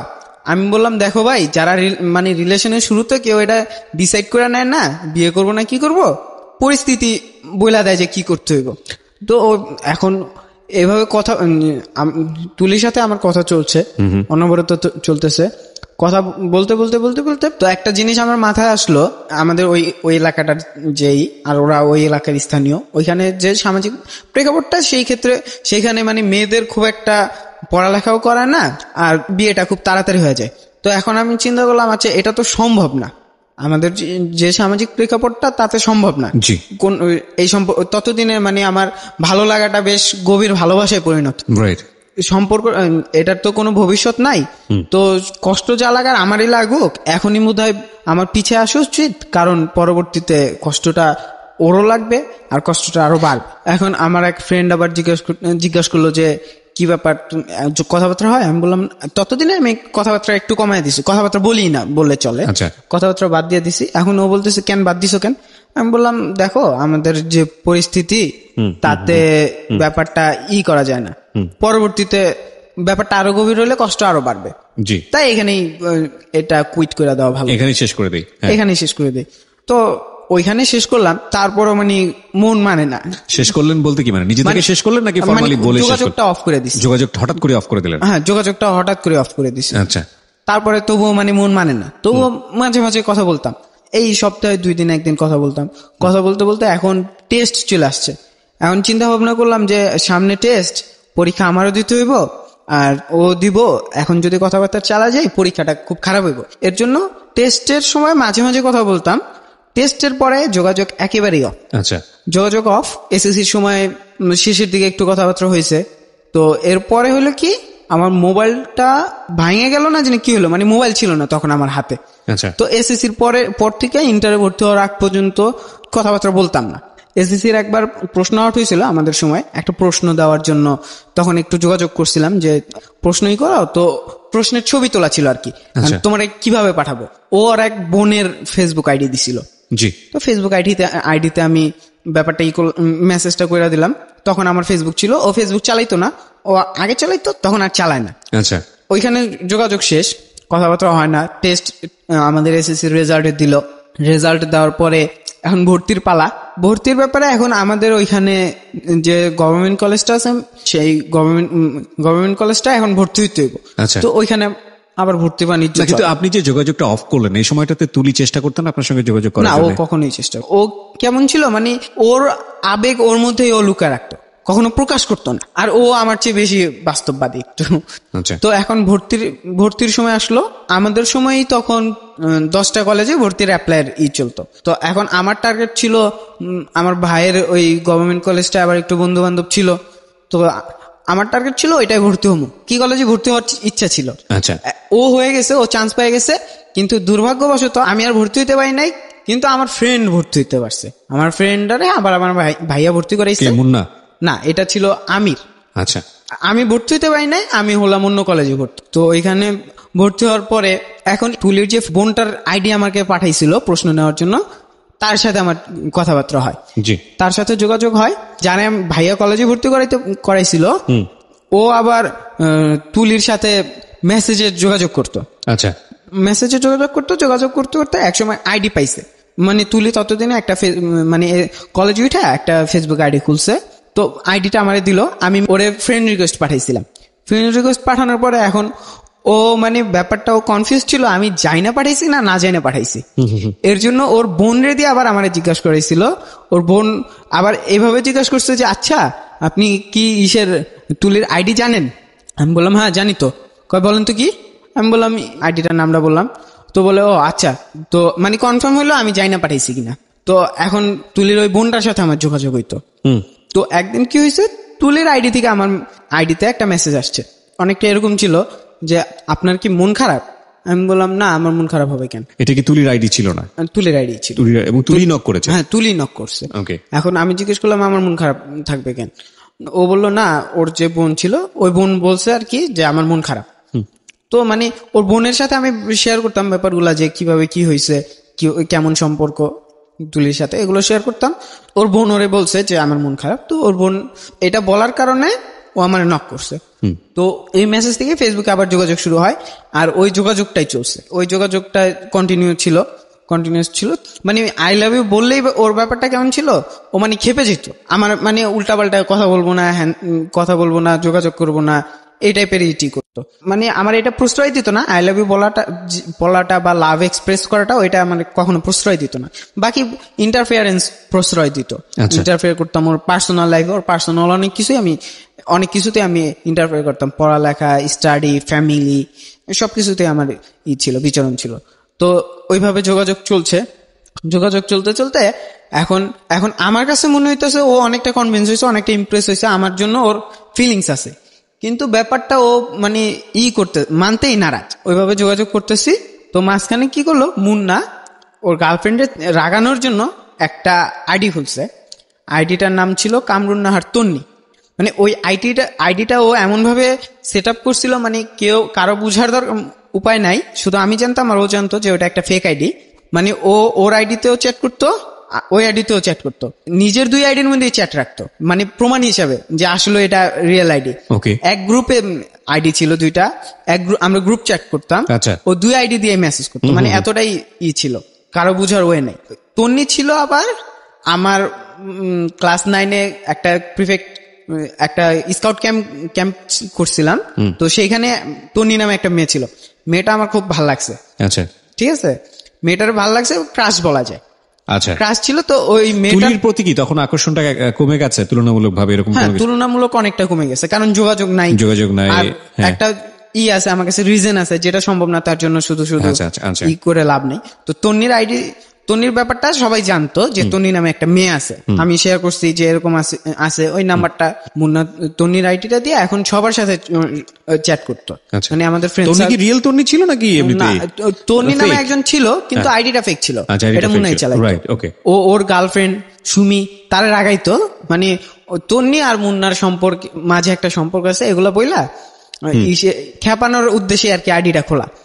আর বাকি সবার সাথে একটু মজা নিত, শুধু আমি জানতাম। আর তুলির সাথে, মানে আমি জানতাম আর কেউ জানতো না, তুলির সাথে তন্নি আইডি দিয়ে মুন্না কথা বলতো। আচ্ছা, তো মুন্না কথা বলতো, এটা আমি জানতাম।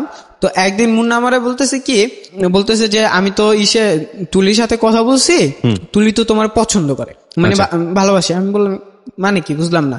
ও তখন চ্যাট দেখাইলো যে মানে ও তুলির সাথে ওর এরকম কথাবার্তা হয়েছে, মুন্না তন্নির আইডি থেকে তুলির সাথে এইভাবে কথা বলতেছে যে আচ্ছা তুমি কি মইনুলের পছন্দ করো বা ভালোবাসো? তুলি বলতেছে আইডি থেকে কথা বলছে। ওকে, তো তুলি বলতেছে যে আচ্ছা ভালোবাসা এটা কি, মানে আলাদাটা কি, বলে ভালোবাসার মানেটা কি? এখন তখন মুন্না বলতেছে যে ভালোবাসার মানে হলো কি, মানে একজন আরেকজনের সাথে থাকা, খোঁজ খবর নেওয়া, ফিউচার প্ল্যান করা, মানে প্রেম করলে প্রেমের মানে এগুলা। তো এখন মুন্না ওর মনের কথা জানতে পারছে যে আসলে তুলির মনে আমার জন্য ভালোবাসা আছে। মুন্না এখন তুলিরে বারবার কনভিন্স করার চেষ্টা করতেছে যাতে ও এক্সপ্রেস করে। আচ্ছা, ও মুখ ফুটে বলো তুমি, আমাকে বলে। তো এখন তুলি কি করে, তন্নির আইডিকে বলে যে আচ্ছা আমি এক্সপ্রেস করব আজকে কালকে, এভাবে। ইন দ্য মিন টাইম কি আপনার তুলির সঙ্গে কি যোগাযোগটা কি আগের মতো ছিল নাকি ছাড়া? আগের মতো হয়ে গেছে, আবার আগের মতো ফেসবুকে কল্যাণে আবার আগের মতো হয়ে গেছে। ফেসবুকের কারণে আগের মতো হয়ে গেছে। তো এখন তুলি শুধু মানে তন্নির বলতো যে হ্যাঁ আজকে এক্সপ্রেস করবো, কালকে এক্সপ্রেস করবো, এভাবে ঘুরাইতো আর কি। তো আমি তো জানতাম, আমি তো মুন্না আগেই বলছে যে আসল কাহিনী কি। এখন একদিন কথায় আমি বলতেছে কি, এখন আমি মুন্নারে মেসেজ করছি, মানে কথায় কথাটা অনেকটা ওই পর্যন্ত চলে গেছে যে ও আমার পছন্দ করে কিনা, ভালোবাসে। তো এখন ও বলতেছে না ভালোবাসি না। তো আমি মুন্নারে মেসেজ করলাম আচ্ছা আমি যদি তুলিরে বলি যে তন্নির আইডিটা তোমার, তাহলে কোনো প্রবলেম আছে? ও বলতেছে না এটা বলা যাবে না। তাহলে আমি বললাম তাহলে আমি এটা বলি যে তন্নি আমার খুব ভালো ফ্রেন্ড। হ্যাঁ এটা বলতে পারো, সমস্যা নেই। তো আমি তুলিরে কি বললাম, আমি বলি আচ্ছা জানো তন্নি কিন্তু আমার খুব ভালো ফ্রেন্ড। মানে আমি বললাম তন্নির সাথে আমার খুব ভালো সম্পর্ক, তন্নি আমাকে সব বলে দিছে। সব বলে দিছে? আমি হ্যাঁ একেবারে প্রত্যেকটা চ্যাটের স্ক্রিনশট সহ পাঠাইছে। এখন ও মানে ব্যাপারটা হয়ে গেছে, প্রকাশ করে ফেলাইছে। এখন এই কথার বিপরীতে ও বলতেছে আই হেট ইউ, মানে ভালোবাসা প্রকাশের ওর স্টাইল। আমি এটা তো এখন আমিও বললাম, আমিও আবার বলতেছে হ্যাঁ আই হেট ইউ টু। এখন ও বলতেছে আই হেট ইউ এতগুলা, মানে এইভাবে আমি বললাম আমিও। তো ও বলতেছে তন্নি তোমার সত্যি সব বলছে? আমি বললাম হ্যাঁ। তো এইভাবে আনঅফিসিয়ালি আমাদের সম্পর্ক শুরু হইলো। তো ও আমাকে কখনোই আই লাভ ইউ বলে না। আমি যদি কখনো মানে চাপ দিতাম যে আই লাভ ইউ বলো, ও সবসময় আই হেট ইউ দিয়া চালাইতো। তো আমি আবার বলতাম যে এটা তো তোমার স্টাইল হইলো, আমার স্টাইলে বলো। ও কখনো বলতো না। সো সম্পর্কটা কি আমরা বলবো, প্রেমের সম্পর্ক যাত্রা শুরু হলো। প্রেমের সম্পর্ক যেটাকে বলে, হ্যাঁ দুই দিক থেকে যাত্রা শুরু হইলো। এখন তো দুইজনের মনেই ভালোবাসা, দুইজনেই জানি। তো ওইভাবেই কথাবার্তা চলতেছে, কথাবার্তা বলতেছি। শুরু করলেন ক্লাস 6-এ।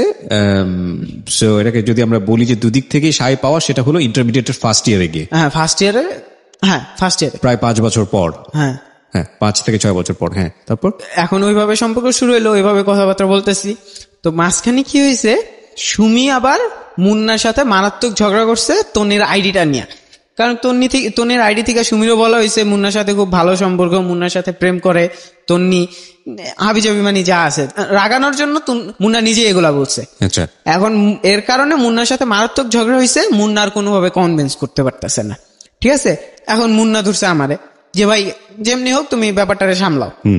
তো আমি কি করলাম, এখন আমি সামলামো, আমি বলতেছি যে ভাই যা হয়েছে অরিজিনালটা বলো, তন্নির কাহিনীর আইডি রহস্য খুলে দাও, দেখবা সব ঠিক হয়ে গেছে। ও বলতেছে না এটা খোলা যাবে না। তো আমি কি করলাম, আচ্ছা তাহলে আমি যাই, একদিন দেখা করে কথাবার্তা বলি কি হয় না হয়। তো গেলাম। এখন ব্যাপারটা এমন ছিল, আমাদের ফ্রেন্ড সার্কেলে কেউ কখনো তাদের গার্লফ্রেন্ড নিয়ে ঘুরতে যেত না, রিলেশন যে যার মতো ছিল, ফোনেই যোগাযোগ, ঘুরতে যেত না। তো মানে ব্যাপারটা আমরা ঘুরতে বেরোইতে অনেকটা ভয় লাগতো, রাস্তায় কোনো বিপদ টিপদ হয়। তো ব্যাপারটা এমন ভাবে আমরা সাজাইলাম, শুধুমাত্র সুমি জানতো যে আমি গেছি সাথে, আর আমি একটু বদমেজাজি, তো আমি আরেকজনের সাথে নিয়ে গেলাম যাতে আমি রাইগাটাইয়ে গেলে আমার সামলায়, নাইলে আমি মানে চড়থাপ্পড় বসায় দিতে পারি। ওকে, তো 3 জন গেছি ছেলেদের থেকে, আর বাকি ফ্রেন্ড সার্কেল আমাদের যা আছে সবাই আমাদের ফলো করতেছে।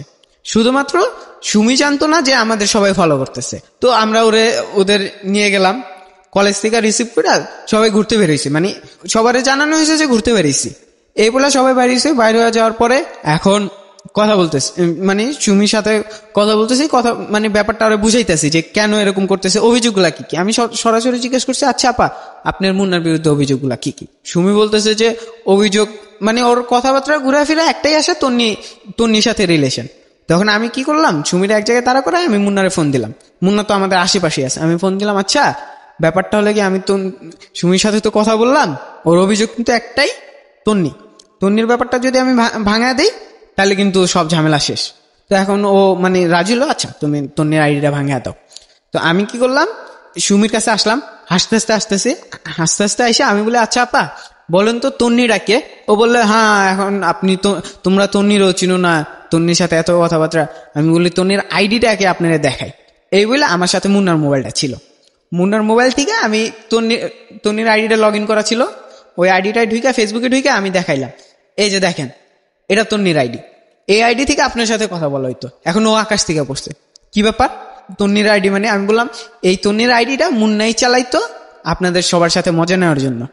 আর আমি আরো এটা বললাম যে এখানে তুলি জানতে পারলো বেশ অবাক হইব, কারণ তুলি এই আইডিটার সাথে খুব পরিচিত, তুলি ওখানে ছিল, হ্যাঁ ওইখানে উপস্থিত ছিল, তুলি ওখানেও ছিল, হ্যাঁ সেটা বলছিলেন। তো আর আপনি একটা সাহস নিয়ে বলে ফেলেছেন, কজ তখন তো আসলে আলটিমেটলি আপনাদের রিলেশনশিপ শুরু হয়ে গেছে, রাইট? তো আমি তন্নির আইডিটার কথা রিভিল করলাম যে আইডিটা আসলে মুন্নার। তো এখন আমি আবার স্ক্রল করে আমার আর তন্নির আইডির মধ্যকার চ্যাট দেখাচ্ছি যে এই যে দেখেন চ্যাট, মানে ওই চ্যাটের মধ্যে একটা ছিল আই লাভ ইউ, মানে তন্নিরে আমি পাঠাইছি, আসলে তো আমি মুন্নারে পাঠাইছি। তো আমি বললাম এখানে আই লাভ ইউ বলছি, আমি তন্নিরে কেন আই লাভ ইউ বললাম? তখন এখন বাকি সবাই একটু হাসি দিয়া বলতেছে কি যে কি গ্যারান্টি, তোমাদের তো ছেলেদের গ্যারান্টি নেই। আচ্ছা, তো মানে ওইখানে দুষ্টামি ফাইজলামি করলাম। তন্নি নামে তো একটা মেয়ে ছিলই, হ্যাঁ অরিজিনালি ছিল। ও কি জানতো যে ওর ফেক আইডি নিয়ে এরকম এত কিছু হচ্ছে? না জানতো না। আচ্ছা, মানে এটা দুষ্টামির বসে খোলা তো। আর তন্নি তখন ফেসবুকে ছিল না, তন্নিও ফেসবুকে ছিল না, তার জন্য জানতো না আসলে যে এরকম কিছু একটা আছে। তো মজা, তো এখানে তন্নির আইডিটা রিভিল করলাম, আইডির কাহিনী রিভিল করার পরে সুমিরে বেশ কনভিন্স করে ফেলছি যে আসলে পুরাটাই সাজানো, মজা করছে, এখানে আর রাগের কিছু নাই। তো মুন্নার সুমির সম্পর্কটা আবার প্যাচ আপ করে দিলাম। আচ্ছা, প্যাচ আপ হয়ে গেছে। তো এখন এই ঘুরতে বেরিয়েছি, ওই দিন আমার সাথে একটা কথা বলে নাই তন্নি, তুলি একটা কথা বলেনি, একটা কথাও না। ও আমার সামনে সরাসরি কথাই বলতে পারে না। ও সামনাসামনি আসলেই মানে দুর্বল হয়ে যায় বা মানে হেজিটেট ফিল করে, লাজুক, অতিমাত্রায় লাজুক, মানে খুব বেশি লাজুক। আর ওর লজ্জার কারণে ওরা আমি একটা নাম দিয়ে ডাকতাম, লাজুকলতা বলে ডাকতাম। আর ব্যাপারটা ও বেশ ক্ষেপ্ত যে আমি লাজুক না, আরেকটা নাম দিয়েছিলাম, সেটা ছিল ভিতর ডিম। এই দুইটাতেই ও ক্ষেপ্ত। তো এখন যখন ওইখান থেকে সুমিরে কনভিন্স করে ফেলছি, তখন রাত্রেবেলা আবার তুলির সাথে আমার কথা হইতেছে। তুলি বলতেছে যে আচ্ছা এই আইডিটা কি আসলেও মুন্নার? আমি বলতেছে হ্যাঁ এটা তো মুন্নার আইডি। তো ও বলতেছে তুমি জানতা? আমি বললাম হ্যাঁ আমি জানতাম। তাহলে তুমি আমার বলো নাই কেন? আমি বলতেছি বললে কি আমার লাভ হইতো? বলি নাই দেখে তো লাভ হয়েছে। এই লাভ মানে প্রফিট। হ্যাঁ ওকে। এইভাবে কথাবার্তা চলতেছে। এরপরে একদিন উত্তরা গেছি বার্থডে সেলিব্রেট করতে। সুমির বার্থডে সেলিব্রেট মানে মুন্নার গার্লফ্রেন্ড। হ্যাঁ মুন্নার গার্লফ্রেন্ডের বার্থডে সেলিব্রেট করতে গেছি। কারণ ব্যাপারটা মুন্নার আমার মধ্যে ব্যাপারটা এমন, মুন্নার গার্লফ্রেন্ড আমার সাথে খুব ভালো সম্পর্ক, আমার বোনের মতো। আমার গার্লফ্রেন্ডও মুন্নার বোনের মতো, মানে ও মুন্না আর তুলের সম্পর্কটা খুব ভালো, মানে আপন ভাই বোনের মতোই। আচ্ছা, দুইজনের জন্য দুইজনই জান দিতে পারে এরকম সম্পর্ক। তো কি হলো, উত্তরায় ঘুরতে গেছি। তো উত্তরায় ঘুরতে যাওয়ার ব্যাপারটা আমি ওখানে অনুপস্থিত ছিলাম। ব্যাপারটা সারপ্রাইজ হিসেবে সাজিয়েছিলাম যে উত্তরায় ওরা ঘুরতে যাবো, স্বাভাবিকভাবে আমরা আগে যাই ওখানে উপস্থিত থাকুম, লুকিয়ে থাকুম। ওরা ওইখানে পৌঁছাইলে আমরা কেক টেক গিফট হাবি যাবি নিয়ে মানে একটা সারপ্রাইজ দেবো। তো আমরা আগে চলে গেছি। এর উত্তরায় ওই যাওয়ার আগে তুলির সাথে কথা হয়েছিল যে আচ্ছা আমি গেলে কি তুমি খুশি হবা? ও বলতেছে না খুশি হবো না, আমি না গেলেও ভালো হয়, মানে আনকমফোর্টেবল ফিল করে। তো মানে মজার বসে বলছে। তো আমি বললাম আচ্ছা যাবো না, তুমি বলছো আমি যাবো না। তো ও ওইটাই ধরছে যে ওর কথাই আমি যাই নাই না বলছে। আর ওইখানে ব্যাপারটা উত্থাপন করা হয়েছিল আমি আর বাকি 2 ফ্রেন্ড যারা ওইখানে থাকার কথা আবশ্যক পার্ট আমরা, তারা এখানে নাই, আমরা গেছি গুলিস্তান। ব্যাপারটা এইভাবে সাজিয়েছি। এখন যেদিন বার্থডে আমরা সবাই যাই ওইখানে উপস্থিত হয়েছে, আমরা মানে ওই সারপ্রাইজ দেওয়ার জন্য লুকায় ছিলাম। যখন একটা নির্দিষ্ট স্পট ছিল, যখন ওইখানে সবাই উপস্থিত হয়েছে আমরা সারপ্রাইজ দিছি। কেক টেক কাটা, পার্টি স্প্রে, গিফট সবকিছু নিয়ে একটা ভালো প্ল্যানিং ছিল। প্ল্যানিংটা আমার ছিল অবশ্য। তো বার্থডেটা পালন করার মাঝখানে এখন আমি তুলে আমার সাথে কখনো সামনাসামনি কথা বলে না। তো আমি কি করলাম, আমি আমার এক ফ্রেন্ডে জড়া ধরে মানে কানে কানে বলতেছি যে শোন আমি বাইরে যাবো এখান থেকে, ব্যাপারটা আমি এইভাবে দেখাবো যে তুলি যদি আমার সাথে কথা না বলে তাহলে আমি তুলি এখানে থাকুম না, তুই আমার সাথে চলে আসবি। ও বলতেছে আচ্ছা সমস্যা নেই চল। এখন আমি কতক্ষণ তুলে যাতে আমার সাথে কথা বলে এর জন্য আমি ট্রাই করতেছি, এখন কথা বলতেছে না। আমি কি করলাম, আমি আমার ফ্রেন্ডারে ধরে বলি কি আচ্ছা দোস্ত চল চলে যাই, আমার উপস্থিতি এই জায়গায় অনেকের খারাপ লাগতেছে, তার জন্য এই জায়গায় থাকুম না, এই বলে আমি চলে আসতেছি। এখন সুমি ব্যাপারটা বুঝছে আমি কেন এটা করতেছি। সুমি আবার যে তুলিরে ধরছে যে তুই যদি কথা না বলস তাহলে আমার ভাই চলে যাব, আর আমার ভাই যদি জায়গা তোর সাথে আমার ঝগড়া, তোর সাথে আমি আর কখনো কথা বললাম না। তুলি ওই দিন শুধু এতটুকু বলছিল যে যাও না, তো এতটুকু বলছে যাওয়া যায় না, প্ল্যানে কাজ করছে। ওই জায়গায় থেকে গেলাম, বার্থডে টার্থডে সেলিব্রেট করলাম, কেক টেক খাওয়া দাওয়া হইলো। তো ওইখান থেকে ওইখান থেকে বার্থডে সেলিব্রেট করে চলে আসলাম। চলে আসার পরে এখন হলো গিয়া ওর তুলের এক বড় বোন আছে, বড় বোনের সাথে আমার খুব ভালো সম্পর্ক, চাচাতো বোন। সে অনার্সে ভর্তি হবে। এখন আমি নিজে থেকে বলছিলাম যে আপা কোথায় ভর্তি হবেন? তো আমাদের 2 ব্যাচ সিনিয়র, কোথায় ভর্তি হবেন? সে বলতেছে যে বাংলা কলেজে ভর্তি হবো। তো আমি বললাম যে আপনার ওখানে মানুষ আছে ভর্তি করানোর জন্য? বললে না। আমি বললাম তাহলে আমারে বললেন যদি কোনো সমস্যা হয়, আমার মানুষ আছে এখানে, ততদিনে ওইখানে একটু রাজনৈতিক পরিবেশের সাথে মিলে মিশে গেছি। তো ছাত্র ওইখানের সংগঠন গুলোর সাথে আপনি জড়িয়ে গেছেন? হ্যাঁ জড়িয়ে গেছি ওইখানে, মানে একটু ভালো সম্পর্ক আছে, করাইতে পারতাম। তো কথা এখন ভর্তি করানোর দায়িত্ব নিছি। তো এই বোনের মাধ্যমে প্রথম ওদের বাসায় ঢুকলাম। আমি ওর চাচার ঘরে গিয়ে বসলাম, মানে বাড়ি সবার একেবারে পাশাপাশি। চাচার বাসায় গিয়ে বসলাম। বসার পরে এখন ওর চাচির সাথে কথা বললাম, ওর বোনের সাথে কথাবার্তা বলতেছি। তো এর মাঝখানে তুলিরে ডাকে আনছে। আমি যতক্ষণ রুমে উপস্থিত ছিলাম তুলি রুমে ঢুকেই নাই। আমি যখন ওইখান থেকে বাইরে হয়ে গেছি, চাচির সাথে কথা বলতে গেছি, তখন সে রুমে ঢুইকা আমার ফ্রেন্ডরা গেছিল তাদের সাথে কথাবার্তা বলতেছে। আমি আবার আসার সাথে সাথে সে বাইরে হয়ে গেছে। আমার উপস্থিতি সে একেবারে কমফোর্ট ফিল করে না আমার উপস্থিতিতে। তো এখন এইভাবেই সম্পর্ক চলতেছে। মাঝখানে এখন ওর বোন বলল কি যে ভাইয়া তুমি বাংলা কলেজে চেষ্টা করো না ভর্তির ব্যাপারটা, কারণ আমি বললাম কেন কি হয়েছে? বললো যে বিয়ে দিই, মানে ওর বোনের বিয়ে দিয়ে দিবে বাসায়। আমি ঠিক বুঝতে পারিনি, কার বিয়ে দিয়ে দিবে? তুলির বোনের, যারে ভর্তি করানোর চেষ্টা করছিলাম আমি। আচ্ছা, তুলির বোনকে আপনি ভর্তি করানোর চেষ্টা করছিলেন কোন একটা কলেজে। হ্যাঁ। আর আপনাকে না করলো কে? তুলির বোনই। তুলির বোনই না করলো, মানে যাকে ভর্তি করার চেষ্টা করতেছিলেন সে না করলো। তুলির সে ছোট ছিল না বড় ছিল? তুলির বড়। তুলির বড় ছিল। আচ্ছা, ওকে। তো এখন আমি না করলো, তো আমি বললাম কেন? সে বলতেছে যে বিয়ে শাদী দিয়ে দিবে। তো ব্যাপারটা আমার কাছে বেশ মনোক্ষুণ্ণ হলো, এভাবে বিয়ে দিয়ে দিবে, পড়ার ইচ্ছা আছে। ইন্টারমিডিয়েটে থাকা অবস্থায়? না, ইন্টার কমপ্লিট হয়েছে, অনার্সে ভর্তি হবে। অনার্সে, আচ্ছা, ওকে। তো ব্যাপারটা এখন আমি আবার আমার মাথায় আবার ওই চিন্তাটা আবার আসলো, আচ্ছা এই যে ফ্যামিলি, বড় বোনের যেহেতু ইন্টারের পরে বিয়ে দিয়ে দিতেছে, ছোট বোনের তো একই হবে। আর আমার ইন্টার কমপ্লিট হওয়ার পর এমন কিছু আমি করতে পারবো না যে আমি আমাদের সম্পর্কে কোনো একটা পরিণতি দিতে পারবো। একটা জিনিস এটাই হচ্ছে মাথায় রাখার মতো, যেটা আমি নিজে থেকে বলতে চাচ্ছিলাম, এটা ও বলে দিয়েছে। এটাই হচ্ছে আজকের এই জীবন গল্পের অন্যতম একটা লেসন। একটা ছেলে 5 থেকে 6 বছর বা 7 বছর ধরে একটা মেয়ের পেছনে সময় ব্যয় করছে, বা একটা ভালোবাসার সম্পর্কের পেছনে সময় ব্যয় করছে। আমি মেয়ের পেছনে সময় শুনতে অড শোনা যায়, তারপরও বোঝানোর জন্য বলছি। কিন্তু সেটার রেজাল্ট আসলে কি দাঁড়াবে সেটা সে একবারের জন্য চিন্তা করছে না। এবং এটা করতে গিয়ে কিন্তু লেখাপড়ার 12টা বাজছে, অনেক ক্ষতি হয়েছে। কনসেন্ট্রেশন এদিকে না দিয়ে অন্য এই যে পরিমাণ কনসেন্ট্রেশনও এই জায়গাটায় দিয়েছে, এই কনসেন্ট্রেশন যদি সে লেখাপড়ায় দিত বা অন্য কোনো জায়গাতে দিত, তাহলে সেই জায়গাটায় বলতে যেতে পারে যে একটা গোল্ড প্রজেক্ট হতো, সোনা ফলতো।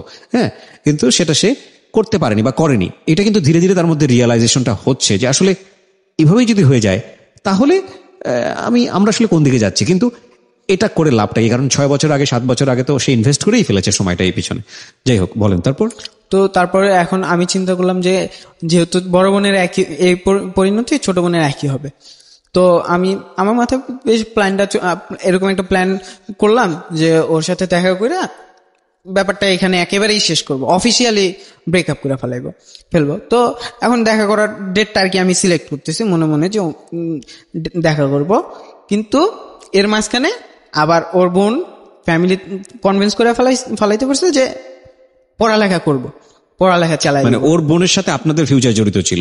হ্যাঁ, মানে ওর বোনের পরিণতির ওপর আমি হিসাব করতেছি, কারণ একই ফ্যামিলি পার্সন, তো রাইট, সবার থট তো একই হবে, চাচাতো বোন যদিও। তো এখন ওর বোন আবার কনভিন্স করে ফেলছে যে বিয়ে হবে না, এখন লেখাপড়া চলবে। তো ব্যাপারটা এখন এই জিনিসটা শুনে আমার আবার একটু কনফিডেন্স পেলাম। তো এই কনফিডেন্সের জেরে সম্পর্কটা আর ব্রেকআপ না করে ওইভাবে চালায় যেতেছি, ওইভাবেই সম্পর্ক চলতেছে। দেখা কখনোই হয় না, দেখা একেবারেই সম্ভব না, দেখা ও আমার সাথে করতে চায় না। আচ্ছা, মানে সামনে আসলে আনইজি ফিল করে, খুব অতিমাত্রায় আনইজি ফিল করে।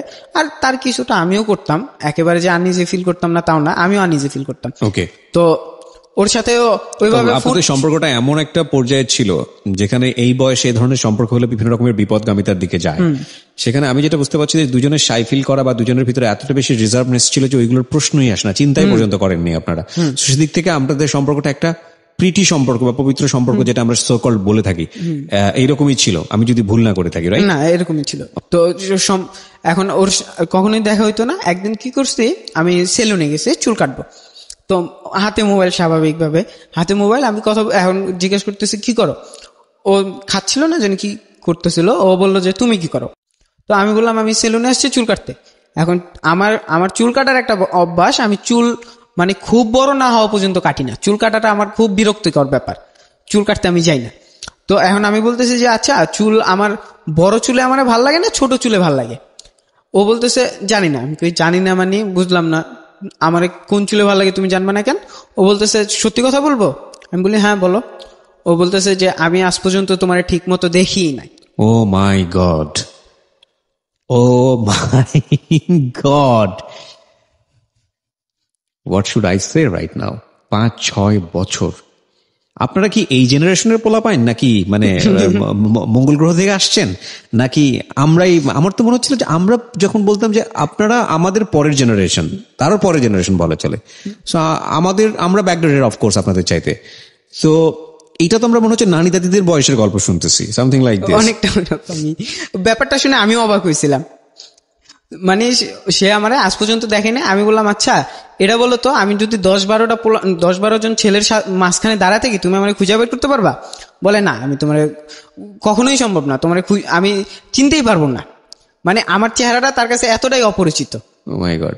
ওকে, তো তারপরে চুল নিয়ে এসে আর কোনো কিছু বললো না? না, সে ওইখানে আমি একটু মানে রাগালাম, খেপাইলাম। বড় বিষয়, আইডেন্টিটি ক্রাইসিস শুরু হয়ে গেছে। ওকে, তো মানে ওইখানে আমি খেপে টাপে আমি চুল টুল কাটা চলে আসছি বাসায়। তো এই নিয়ে আমি আবার প্রায় খেপাতাম ওরে, যে তুমি আমার দেখোই নাই, এই মানে খেপানোটা মজা করতাম ওর সাথে খুব। তো এইভাবে সম্পর্ক এইভাবেই চলছে।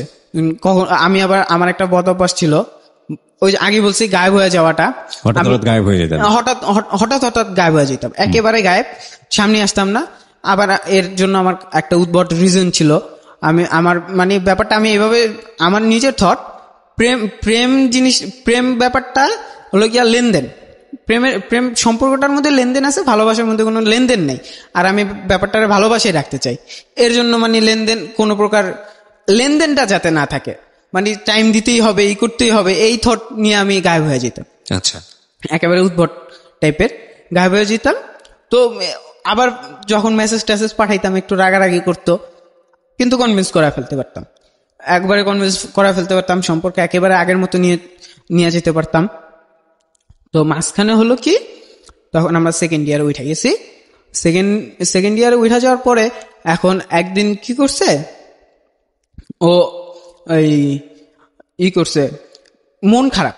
মানে এখন ওর সাথে কথা বললে, আমি যদি কোনোভাবে আই লাভ ইউ কিছু বলি বা একটু প্রেম ভালোবাসা করতে যাই, এক্সপ্রেস করতে যাই, সে খুব রাগ করে আমার সাথে, মানে রাগ করে এগুলার ইদানি একেবারে প্রশ্রয় দিতেছে না। কারণ ব্যাপারটা আমার মাথায় ঢুকতেছে না, কেন এরকম করতেছে। আর প্রায় দেখি মানে কথা বলতে গেলে বোঝা যায় তো মুড খুব অফ থাকে। তো একদিন কি করলাম, আমি জিজ্ঞেস করলাম আচ্ছা কি হয়েছে তুমি বলো। আর ও বলতেছে না। এখন আমি থ্রেট দিলাম যে তুমি যদি না বলো তাহলে কিন্তু আমি ঘুমের ওষুধ খাবো, ঠিক আছে? এখন আমি বললাম ঘুমের ওষুধ খাবো, ও ব্যাপারটা ওইভাবে নিল না, সিরিয়াসলি নেয় না। হ্যাঁ, সিরিয়াসলি নেয় না। এখন আমি কি করছি, ঘুমের ওষুধ তো আমি খাবো না, সুইসাইডের ওদিকে যাব না। তো আমি কি করলাম, একটা প্ল্যান করলাম। মুন্নারে বললাম কি, মুন্না তুমি এক কাজ করবা, সকাল 10টার মধ্যে তুমি ওরে মেসেজ পাঠাইবা যে মইনুলের কি হয়েছে, ও ঘুমের ওষুধ খেয়েছে, ও আলামিন ভাইয়ের বাসায়, মানে আমাদের এক বড় ভাই আছে, ওনার বাসায় যা বয়স পড়ে আছে, ঘুমাইতেছে ইর মতো। তো যেমন প্ল্যান তেমন কাজ, সে এই মেসেজ পাঠাই দিছে, ও ভয় পেয়ে গেছে। এখন কি অবস্থা না অবস্থা, মেসেজ আমার সামনেই হইতেছে, আমি দেখতেছি। তো এখন ও মারাত্মক পরিমাণে ভয় পাইছে, যেরকম কিছু একটা করে ফেলাইছি। তো মুন্না আবার অভয় দিছে যে না ঠিক আছে, এখন পরিস্থিতি স্বাভাবিক, খাওয়া দাওয়া করছে দুপুরবেলা, এরকম অভয় দিতেছে। তো বিকালবেলা আমরা বের হইছি, আমার একটু মিরপুর 1-এর সাইডে আসবো। ওকে। তো এখন ও আবার আমাদের যেখান দিয়ে যেতে হবে ওইখানে আবার ও পড়তো, আর বের হয়েছে এই টাইমে যখন ও পড়তে যাইব। এখন আমি মারাত্মক ভয়ে আছি, যদি আমার দেখা ফালায়, সামনাসামনি হয়ে যায় তাহলে তো সমস্যা, তাহলে একেবারে বাট্টার হয়ে গেলাম। তো আমি আবার মানুষজন আগে পাঠাই চেক করাইতেছি যে আশেপাশে আছে কিনা, না নাই, একদম ওই এরিয়া দৌড় দিয়ে ওই এরিয়া ছাড়ছি, পলাইছি। তো বিকালবেলা এখন আমার কাজটা শেষ করে আমি বাসায় আসছি, বাসায় এসে আমি ফেসবুকে চ্যাট করতেছি। ও বলতেছে কেমন আছো? আমি বললাম ভালো আছি, কিন্তু মাথাটা একটু ঝিমঝিম করতেছে, নাটকের মানে আরো এক্সটেন্ড করতেছে, মাথাটা ঝিমঝিম করতেছে। কয় করছে কি, মাথা ঝিমঝিম করবো না এই হাবিজাবি খাইলে? আমি বললাম খাইছি কেন, তুমি তো জানো। বলে হ্যাঁ জানি। এখন আমি বলে কি হয়েছে বলো, নাহলে কিন্তু আরো হইব। তখন ও বললো ওর ফ্যামিলিতে, মানে ওর মা সেদিন বলতেছিল যে ওর বিয়ে দিয়ে দিবে, মানে ছেলে দেখা বিয়ে দিয়ে এখন মানে রাইখা দিব, আক্ত করবে, সহজে হচ্ছে যেটা হচ্ছে একটা আক্ত করবে, পরবর্তীতে অনুষ্ঠান করে তুলে দেবে। হ্যাঁ, তুলে দেবে। এখন পর্যন্ত এই চ্যানেলটি মনিটাইজ করা হয়নি, সুতরাং আপনাদের সাপোর্ট প্রয়োজন। এটা আপনাদেরই চ্যানেল, এবং আপনারা যদি এটাকে সাপোর্ট করেন কন্টিনিউয়াসলি, তাহলে আপনার লাইক, শেয়ার, আপনার কমেন্টস এটাই কন্ট্রিবিউশন রাখবে। তো সেই জায়গা থেকে আপনি চাইলে সাবস্ক্রাইব করতে পারেন, আমাদের সাথে থাকতে পারেন, আমাদেরকে কন্ট্রিবিউট করতে পারেন। মইনুল যেখানে ছিলাম আমরা, তো ফ্যামিলি থেকে কথাবার্তা হচ্ছে যে তুলির বিয়ে শাদী দিয়ে দেওয়া হবে, অন্তত আক্ট করে রাখা হোক, পরবর্তীতে তুলে দেওয়া হবে, এরকম একটা কথাবার্তা। হ্যাঁ, তারপর তো ব্যাপারটা যখন আমাকে বললো, ও ব্যাপারটা সম্পূর্ণ লুকায় যেত, আমার সাথে সমস্যাগুলো খুব একটা শেয়ার করতো না। তো ব্যাপারটা শোনার পরে আমি বেশ শকড হয়েছিলাম, মানে কষ্টও লাগছে। তো এইখানে যায়া আগের থট থাকলে আমি হয়তো বাদ দিয়ে দিতাম যে আর সম্পর্ক রাখবো না, কিন্তু তখন আরো মানে বেঁকে বসলাম, সম্পর্ক আরো মানে কন্টিনিউ করবো, যেভাবে হোক একটা পরিণতির দিকে নেব। তো এখন শোনার পরে আমি ওরে সান্ত্বনা দিলাম যে দেখো, এভাবে আমরা যেভাবে আছি পড়াশোনা করতে থাকি, তুমি যদি ঠিক মতো পড়াশোনা করতে থাকো আর তোমার রেজাল্ট যদি ভালো হয়, তাহলে আমার মনে হয় না এরকম কোনো থট তোমার বাসার মেম্বারদের মাথায় আসবে। জি। তো এখন ও আমারে মানে কনভিন্স করানোর চেষ্টা করতেছিল যে কোনোভাবে এটা সম্ভব না। তো কি করলাম আমরা এখন ওইভাবে জানার পরে তো ভয় একটা তো মনে থাকেই যায়, মনে ভয় নিয়েই আমরা সম্পর্ক চালায় যেতেছি। সম্পর্ক ছিল, কথাবার্তা বলতাম, কিন্তু আগের মতো অতটা না, কারণ ভয়টা মনে থাকেই যায়। তো সম্পর্ক এভাবেই কন্টিনিউয়াস আমরা করতে থাকি। মাঝখানে ও একবার মানে রাত্রে কথায় মানে ও ব্যাপারটা সম্পর্কটা ব্রেকআপ করার চেষ্টা করে, মানে একেবারেই রাগারাগি করে না, বুঝায় সুঝায়া যে কোনোভাবে। ব্রেকআপটা কি আপনাদের মধ্যে কন্টিনিউয়াসলি ছিল, মানে লাইক কথায় কথায় ব্রেকআপ করা? না, সেটা ছিল না, একদমই ছিল না। ওরা কিন্তু মানে এই জেনারেশনের কাপল যেরকম হয়, মানে লাভ কাপল যেরকম হয়, তার থেকে অন্যরকম, একেবারেই অন্যরকম। যে আমরা সাধারণত দেখি যে সকালবেলা একটু কথা কাটাকাটি হয়েছে, গুড মর্নিং টেক্সট পানি, সন্ধ্যাবেলা ব্রেকআপ। মানে এই জেনারেশনের আমরা এরকম একটা সময় পার করছি, কিন্তু ওরা কিন্তু একদম পুরোটাই ডিফারেন্ট।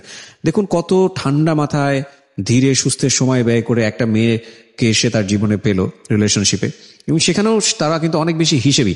কিন্তু এই হিসেবটা যদি আরো আগে করতে পারতো তাহলে তো জীবনটা একটু অন্যরকম হতো।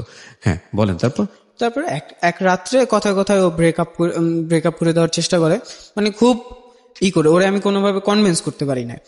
তো ওই আমার আগের থটটাই এরকম ছিল যে হয়তো এরকম পরিস্থিতিতে যদি পড়ে বা ব্রেকআপ হয়, খুব একটা কষ্ট আমার হবে না হয়তো, এই থটটা ছিল। কিন্তু ওই রাতে আমি এতটাই কান্না করি, মানে কান্না করতে করতে আমার প্রায় দম বন্ধ হয়ে আসতেছিল। আচ্ছা, এতটাই কান্না করি যে মানে আমি বুঝতে পারি যে এটা বাসায় কেউ ছিল, ফ্যামিলি মেম্বার কেউ দেখেছিল এরকম? আমার ভাই ছিল, কিন্তু সে কম্পিউটারে কাজ করতেছিল। ওকে বুঝতে পেরেছিল যে কি হয়েছে? সে বুঝতে পারে না, আমি কাঁথা মুড়ি দিয়েছিলাম। ওই সময়টা খুব নিজেকে হেল্পলেস লাগে, মনে হয় যে কেউ এসে যদি পাশে দাঁড়াতো, এবং ছোট বাচ্চা হয়ে যায় মানুষ ওই সময়টাতে, যে মায়ের কোলে গিয়ে লুকোতে পারতাম।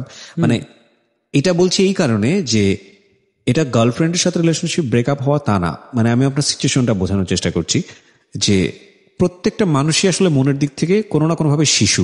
একটা শিশু যখন কোনো একটা জিনিস থেকে বঞ্চিত হয়, সে যেরকম কিরকম চিন্তা করে না, দিক বিদিক চিন্তা না করে হাউমাউ করে কান্নাকাটি করে, ঠিক কিছু কিছু মানুষ যখন পরিণত বয়সে চলে আসে, তখন ওই মানুষের জীবনে কিছু কিছু ঘটনা ঘটে যায়, যখন মানুষের দিক বিদিক কোনো চিন্তা থাকে না, যে একটু যদি হালকা হওয়ার জন্য হাউমাউ করে কাঁদতে পারতাম, একটু যদি মায়ের কোলে গিয়ে মাথা রাখতে পারতাম, একটু যদি প্রিয় মানুষটা যেই হোক না কেন এসে আমাকে এই মুহূর্তে সাপোর্টটা দিত। And I really feel you, cause এই সিচুয়েশনটা প্রত্যেকটা মানুষের জীবনেই কম বেশি আসে। ওকে, সো আপনি যে সময়ের ঘটনাটা বলছেন ওটা কত সালে? এটা এই বছর। আচ্ছা, তো কান্নাকাটির পরে? কান্নাকাটি করলাম, খুব কান্নাকাটি করতেছি, কিন্তু ওর সাথে কথাবার্তা চলতেছে, কথাই কান্নাকাটি করতেছি। তো অনেক চেষ্টা করে মানে কোনোভাবে কনভিন্স করাইতে পারছি। আমি বললাম যে দেখো, আমরা পড়ালেখা করতেছি, যেভাবে সেভাবে রাখি, আমরা ফিউচারের দিকে মনোযোগ দিই, তাহলে অসম্ভব হবে না, সম্ভব হবে। মানে কনভিন্স করার চেষ্টা যা করলাম, যে আমরা ইন্টারটা ভালোভাবে পাস করে অনার্সে যখন ভর্তি হব তখন ফ্যামিলিতে ফ্লাশ করার পরে তারা তাদের মতো ডিসিশন নেবে কি করা লাগবে। তো কনভিন্স হলো, আর ফিলিংসটা সমানই ছিল, দুই পাশে সমানই ছিল। ও কান্না করতেছিল তখন, তো কনভিন্স হলো, ওইখান থেকে রিলেশনটা বেঁচে গেল। সম্পর্ক তখনও ছিল, কথাবার্তা বলতাম। তো একদিন হলো এভাবেই সম্পর্ক চলতেছে, মনে ভয় নিয়ে এই সম্পর্ক চলতেছে, কখন হারায় ফেলাই, কখন মানে এমন কোনো গ্যারান্টি দিতে পারতাম না আমি যে আজকে সকালে কথা বইলা বের হয়েছে, বিকেলে গিয়ে পাবো। এরকম কোনো ছিল না, কারণ ও আমার সাথে কোনো কিছুই শেয়ার করতো না, একেবারেই শেয়ার করতো না। আর কথা বলার ক্ষেত্রে যখন সম্পর্কটা মানে ভালোবাসার দিকে চলে গেছে, তখন আমার একটা রুটিন ছিল, আমি 9টার আগে ফেসবুকে বসতাম না, 9টার পরে ফেসবুকে বসতাম, তারপর থেকে কথা বলতাম। 9টার পর থেকে বড় জোর 2টা রেডিও শুনতাম, তখন আমার রেডিও শোনার খুব আপনার যে 2টা অনুষ্ঠান যেটা হতো আগের রেডিওতে, হ্যাঁ আগের রেডিওতে সবই শুনতাম, বাদ ছিল না। রেডিও শুনতে শুনতে যতক্ষণ কথা বলা যায় ততক্ষণ কথা বলতাম। তো একদিন হলো, আমরা এটা ছিল 15ই ফেব্রুয়ারি 2017 সালের 15ই ফেব্রুয়ারি। 14ই ফেব্রুয়ারি আমরা 14ই ফেব্রুয়ারি হয়েছিল কি, দেখা করার কোনো প্ল্যান ছিল না। সুমি মানে মুন্নার গার্লফ্রেন্ড, সে এলাকায় আসছিল, তো ওরা ফ্রেন্ড সার্কেল মিট করছে। তো সুমি আমাকে ফোন দিয়ে নিয়ে গেছে। এখন সবাই একসাথে করলাম। এখন ওর ফ্রেন্ডরা বলতেছে, কি মইনুল দেখা হয়েছে, কেমন লাগতেছে? এখন তখন আমি সুমি যখন আমার ফোন দিয়েছে তখন আমি ঘুমাইতেছিলাম। তো ওর ফ্রেন্ডরা জিজ্ঞেস করতেছে দেখা হয়ে কেমন লাগলো। আমি আবার একটু ভাব নিয়ে বললাম যে কি দেখা করাইলি, আমার ঘুমাইতেছিলাম, তোরা আমার ঘুম নষ্ট করলি। ঘুমাইতে পারলে ভালো লাগতো। মানে আমাদের আবেগগুলো আমরা কারোর সামনে প্রকাশ করি না। ঘুরাফিরা ওই যে মুন্নাই জানে, আর যা সমস্যা যা সুবিধা অসুবিধা সব আমরা মুন্নার সাথেই শেয়ার করি, ও শেয়ার করে আমিও শেয়ার করি। তো 14ই ফেব্রুয়ারি দেখা হইলো। 16ই ফেব্রুয়ারি আমার মোবাইলে একটা ফোন আসলো। 16ই ফেব্রুয়ারি সন্ধ্যার দিকে আমি মানে বাইরে ঘুরতেছি, আমি আর মুন্না বাইরে ঘুরতেছি, আমার ফোনে একটা কল আসলো।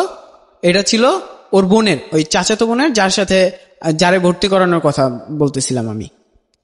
তো আমার ফোনে কল আসলো। তো কল আসার পরে আমি ফোন ধরলাম। ফোন ধরে বলতেছে যে মইনুল, আমি তোমার আপু, তো তুমি জানো নাকি শিখার মানে তুলির, তুমি জানো নাকি তুলির বিয়ে ঠিক হয়ে যেতেছে, বিয়ে দিয়ে দিবা। তো ব্যাপারটা শুই না আমি মানে আমার মাথাটা একটা চক্কর দিছিল। খুব স্বাভাবিক না? সেটাই তো মানে একেবারে ভাঙা পড়া যাওয়া অবস্থা, মানে অল্প সময়ের জন্য খুব অসুস্থ হয়ে গেছিলাম। তো একটা সাইডে রাস্তায় ছিলাম, একটা সাইডে যা বসলাম, বসে কথাবার্তা বললাম। তো আমি বলতেছি যে আচ্ছা আন্টির সাথে আমি কথা বলতাম, মানে তুলির মার সাথে কথা বলতাম। তো সে বলতেছে যে ওনার সাথে কথা বললে তুমি সরাসরি এক কাজ করো, সরাসরি ওর বাসায় চলে আসো। এখন আমি ব্যাপারটা শুই না, এখন আমি আমার বাসায় চলে আসছি, মানে আমি যে এলাকাটায় থাকি সেখানে চলে আসছি। আইসা এখন আমার যত ফ্রেন্ড সার্কেল আছে সবাই ফোন দিছি। ফোন দিয়া এখন আমার একটা ভয় ছিল যে ওইখানে আমি যাব, ওইখানে ফ্যামিলি একটা গ্যাদারিং থাকতে পারে, ফ্যামিলি সবাই একসাথে হইতে পারে, কারণ এত বড় একটা ব্যাপার হয়েছে, রিভিল্ড হয়েছে। ওর মা জানা গেছে যে আমার সাথে সম্পর্ক আছে, তুলির মা জেনে গেছে। তো আমি ভয় পেতেছিলাম ওইখানে কোনো একটা সমস্যা হইতে পারে, তার জন্য আমি আমার এক ফ্রেন্ডরে আবার ওই বাসায় পাঠাইছি। ততদিনে তুলির বাসায় আমার বেশ আনাগোনা ছিল ফ্রেন্ড হিসেবে, একটা বিয়ে অ্যাটেন্ড করছিলাম, আর মানে এমনি অনুষ্ঠান ওকেশন গুলো আনাগোনা ছিল। তো ওর একটা ফ্রেন্ড পাঠাইছি যে যা দেখো এরকম কোন মানুষজন, অতি বেশি মানুষজন আছে। তুলি আপনাকে ইনফরমেশন গুলো বলতো না? না, ও সম্পূর্ণ লুকায় যেত, যত বড় সমস্যা হোক ও লুকায় যেত। এটার পেছনের অন্যতম কারণ ছিল সেই ওই স্লিপিং পিল খাওয়াটা নিয়ে বোধহয় হয়তোবা ভয় পেত, যে আপনি এটা বলে ফেললে নতুন করে আবার কোনো স্লিপিং পিল খান কিনা বা সুইসাইড করে ফেলেন কিনা, এই ভয়টা হয়তোবা সে পেত। আমি গেস করছি আর কি, যেহেতু আপনি এরকম একটা ঘটনা ঘটিয়েছেন, যদিও সেটা সত্য ছিল না। তো আমি এখন এক ফ্রেন্ড পাঠাইছি যে ওখানে কোনো সমস্যা হইতেছে কিনা, যা দেখে আসো। ও দেখে আসলো যে ক্লিয়ার। তো রাত 11টার দিকে ওর বাসায় আমি গেছি। বাসায় যাওয়ার পরে আমি গেছি, তো ব্যাপারটা আমি আরো সিকিউরিটির জন্য, ফর সিকিউরিটি আরো প্ল্যানিং করে গেছিলাম যে বাইরে আমার ফ্রেন্ডরা থাকবে, 4-5 জন ফ্রেন্ড ছিল তখন, বাইরে থাকবে, আমাকে প্রতি 5 মিনিট অন্তর অন্তর ফোন দিবে। যদি আমি ফোন না কাটি, পরপর 2টা ফোন যদি আমি না কাটি, তাহলে বুঝবা ভিতরে কোনো সমস্যা আছে, তোমরা ভিতরে আসবে, ভিতরে এসে যা করার করবা। তো আমি গেলাম ভিতরে যেয়ে দেখি না, অবস্থা বেশ স্বাভাবিক। ওর মা ছিল আর ওর খালা ছিল। তো ওর মার সাথে কথা বললাম। এখন ব্যাপারটা ভিতরে ঢুকার আগে আমি খুব ভয় পাইতেছিলাম, কি বলবো না বলবো। তো ভিতরে গেলাম, ওর খালার সাথে কথা বলতেছি। ওর খালা বলল, দেখো এই বয়সে তোমার বয়স কত? তো তুলি আমার থেকে 2 বছরের ছোট, মানে ক্লাস সেম হলেও আমার থেকে 2 বছরের ছোট। এখন আমি বললাম যে আমার বয়স এত, 20 বছর। তো বললো ওর 18। তো এখন হিসাব করো মাত্র 2 বছরের অন্তরে কি বিয়ে হয়? আমি বললাম যে দেখেন আন্টি, এখন তো এগুলো হয়। এটা তুলির মা আপনাকে জিজ্ঞেস করছে? এটা খালা, তুলির খালা। মানে বিষয়টা কি জানা ছিল ওনাদের? হ্যাঁ, ওনারা জানছে, তার জন্য মানে এর জন্যই ওনারা আমার ডাকাইছে। আচ্ছা আচ্ছা, ওকে। মানে তুলির বোনরে দিয়ে আমাকে ওনারাই ডাকাইছে, ওনাদের ইচ্ছেই আমি গেছি। ওকে ওকে। তো গেলাম, তো কথাবার্তা বললাম যে এখন তারা বলতেছে তুমি যদি তুলিরে বিয়ে করতে চাও তাহলে 2 মাসের মধ্যে করতে হবে। 2 মাসের মধ্যে বিয়ে করতে হবে? 2 মাসের মধ্যে বিয়ে করতে হবে। আমি বললাম না আন্টি, 2 মাসের মধ্যে কোনোভাবেই সম্ভব না, কারণ আমি নিজে এখন কোনো ইনকাম করি না, আর ওরে আমি নিয়ে কি খাওয়াবো না খাওয়াবো আমার নিজের কোনো ঠিক ঠিকানা নাই, আমি কোন হিসাবে নেব? আমারে 2 বছর সময় দিতে হবে, 2 বছরের মধ্যে আমার ইন্টার কমপ্লিট হইব, তখন আমার বাবার ব্যবসা আছে বা অন্য কোনো একটা করতে পারবো, তখন কিছু একটা সম্ভব হবে। আর যদি 4 বছর দেন তাহলে আরো ভালো। তারা বললো না, 2 মাসের 1 দিনও বেশি দেওয়া যাবে না। তো আমি তখন বললাম আচ্ছা তাহলে আর কিছু সম্ভব না, আমি চলে যাই।